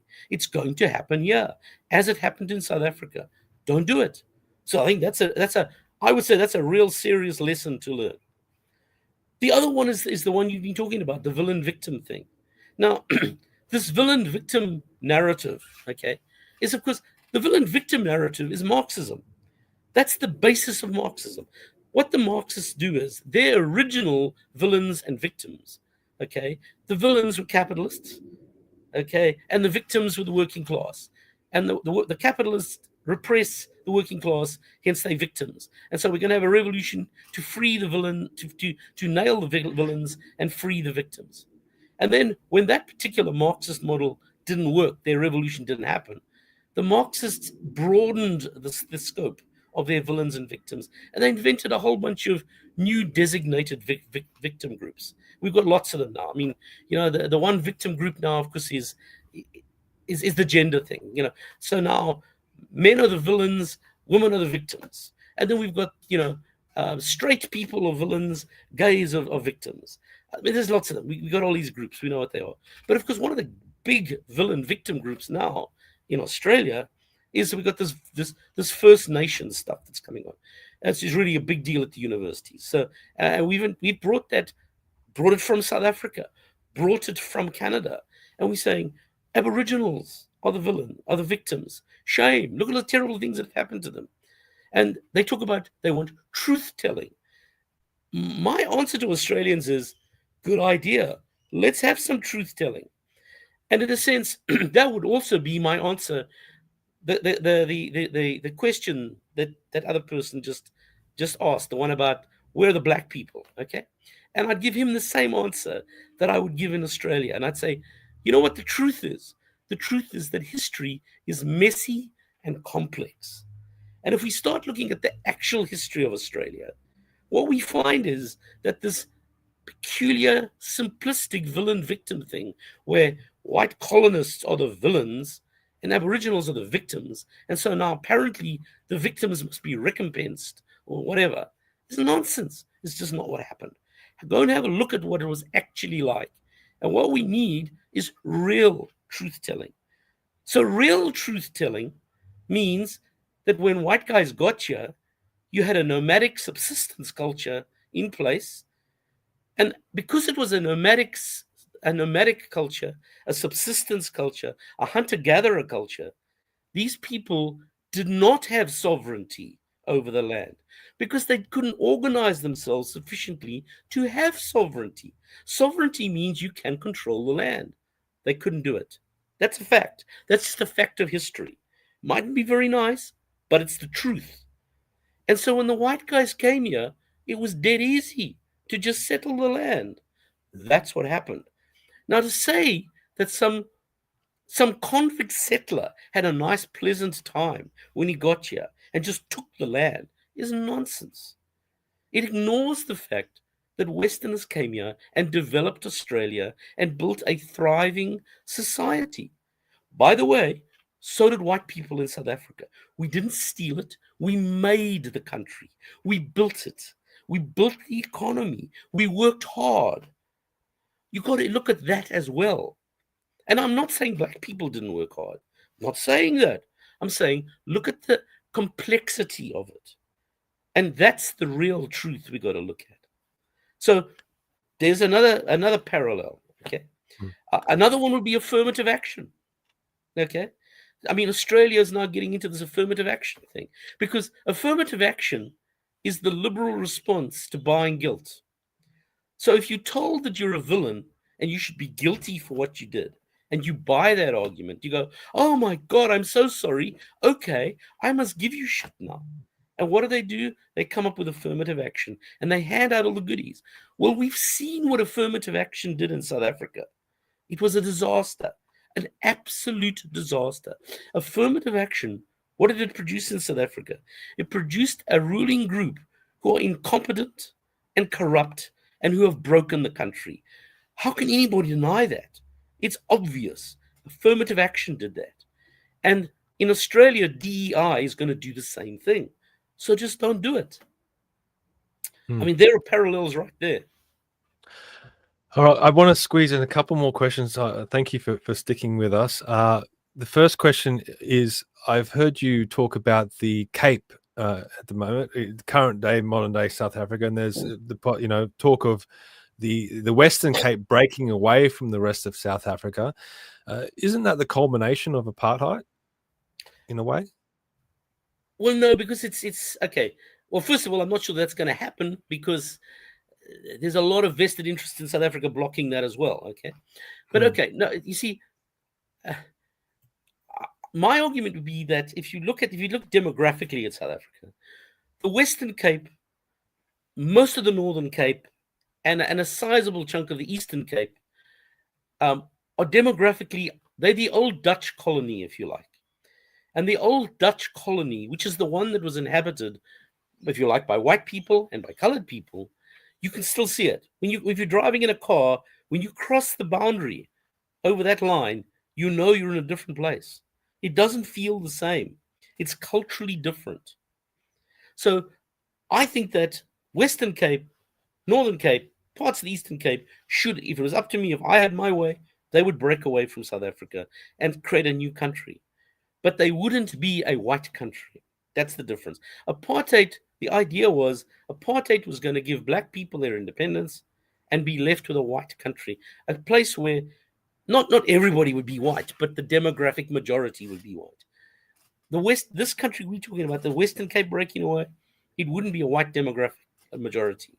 That just wouldn't happen. In fact, it would be a colored majority. But the coloreds are the majority in that area. So guess what I'm arguing is, if it was up to me, I think that Afrikaners, English-speaking South Africans, and coloreds who share a similar Western culture, they're not Africans, they're Western. That is what they share in common. They should come to some kind of an arrangement, some kind of partnership deal where they run this country between them. And I think that would be a better option than the one we've got now. So it's not, it is certainly partition, but it's not the apartheid partition because it doesn't end up with a white society. I don't think that can be done anymore, in a nutshell. Yeah. Just a quick question from one of the listeners. I don't know if you'll be able to answer this or not, but Maurice says, brother, ask Eric what happened with Nelson Mandela, the real one. People say that he died in prison, and I've heard this before. It's supposedly called the Mandela effect. Do you have any comments on that one? No, I mean, he came out of jail. Yeah. Okay. But as I say, he was a transformed guy. There was no question. Jail changed him, as it would.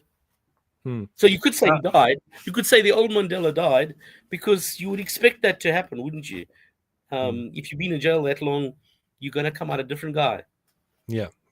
All right. Look, I've got a whole bunch of other questions. I'll probably have to leave them for maybe another time. Hopefully we can get you back on and speak about some different things. But the final question of the show is the most important part, and that's called Build Your Own Fantasy Government. Now, Eric, I'm going to put you in charge of the next Parliament of Australia, and I might even put a little bit of a different twist on this as well. I'm going to put you in charge of the next South African government of Australia, and you can choose 5 or 6 people to head up those governments. They can be living or dead. They don't necessarily have to be politicians, but who do you choose? Both an Australian government and a South African government with 5 or 6 people in each. My Lord. Oh, gee, okay, I would, okay, if you're asking about Australia, all right, you see, I suppose I wouldn't do it in terms of people. I wouldn't say those are the people I want. I would say what kind of government I'd like to see there. Okay, now, clearly what I would like is for the current Labour Party to go away. What can I say? How do we sign up for that? Can we I mean, really, okay. I guess what I would like is at the very least, some kind of balance of power in which right-wing and conservative parties would be able to have enough of a say to block crazy things from going through. I mean, I guess that's what I'm saying. I don't mind having those Labour Party guys there and having the Liberal Party guys there, but what I want is for the balance of power to be held in an ideal world by a bunch of right-wing guys who can stop mass migration, for example. That would be my ideal in Australia. And is there any political figures in South Africa that you admire, or even, I mean, one of the questions I had for you was about Ian Smith in Rhodesia. Do you have any views on Ian Smith, or maybe some of the other South African leaders of the past? Of all the leaders in South Africa, I have to say that the one who appeals to me the most was a guy from way back. I mean, he was a guy in the 1930s, and he was a man by the name of Hertzog. He was a moderate nationalist. Hertzog was a guy who he was a pragmatist. I guess at the end of the day, I guess I'm something of a pragmatist. And Hertzog was a nationalist who understood power. And back in the 1930s, he said, we cannot defeat the British Empire. We cannot make the British Empire go away. We have to learn to live with that as the reality. And I'm prepared to accept that. I'm prepared to accept the Queen. I'm prepared to accept the Empire, as long as you guys give us enough space for us to build our own little national space here and have our own culture and our own language and all that stuff. Now, to me, that he's a sensible guy, okay? Just because I go, well, yeah, that makes sense to me. But because that's not to say that was because that's the 1930s context. And he understood his context and he did the right thing. So he'd be the guy that'd be the kind of leader I'd want. I don't see any pragmatic guys like that in South Africa today. I really don't. I look across the whole bunch of them. South Africa's politicians now, right across the board, are hopeless. They are just hopeless. And maybe we could say the same about Australia, actually. I mean, let's face it. You just look at them and think, where are the leaders? Where's someone who's going to stand up and say, dude, let's do this, and argue the point and get people to follow them? I mean, I just don't see people like that anymore. So something seems to have gone wrong. Certainly in the Western world, it scares the hell out of me. The Western world, we seem to have gone into this kind of bureaucratized mode. Governance is now done by bureaucrats, faceless bureaucrats, and politicians just listen to them and go, yeah, okay, you're the expert. I'll just do what you tell. I mean, it's ridiculous. I don't see any leaders there saying, no, what about this? What about, let's try this and see if that works. That's what I don't see anywhere now. Look, I think the issue is that we're all walking on eggshells with what began as political correctness and correctness, and now has morphed into, worse things than that. And people are not willing to have conversations like we've had today. And as you said, history is incredibly complex, and there are so many messages in history that we need to learn from. And if we're not willing to have the honest conversations about history, to recognize that history is a story of humanity, and within each individual person, they're having incredible opportunities to do good and also incredible opportunities to do evil. Exactly. And that can manifest collectively as well, where one group sometimes do great things and other times do terrible things. We need to be able to have those honest conversations, and if we don't, we're not going to learn from history.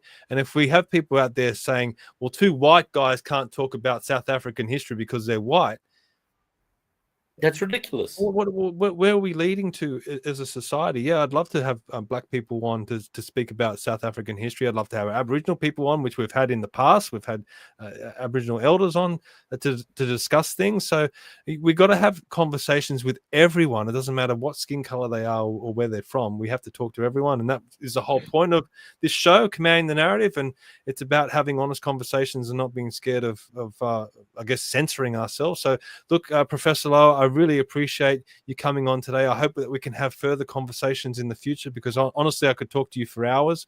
But I do really appreciate the time that you've given us today. I know from the feedback that I've received from the audience, they've really loved this discussion and they've found it fabulous. So thank you very much for coming on today. Yeah, great. I'm happy to come back on. All good. Awesome. That would be fantastic. And for everyone watching, please head to commandingthenarrative.com. Sign up to the newsletter and keep up to date with everything that we're doing. It's the best place to go to follow us. Don't rely on social media, because we're probably shadow banned in a whole bunch of different ways. But head to the Commanding the Narrative website, find us all there, sign up. And again, Professor Louw, thank you very much, and we'll see you all next time. Bye-bye. All good. Cheers.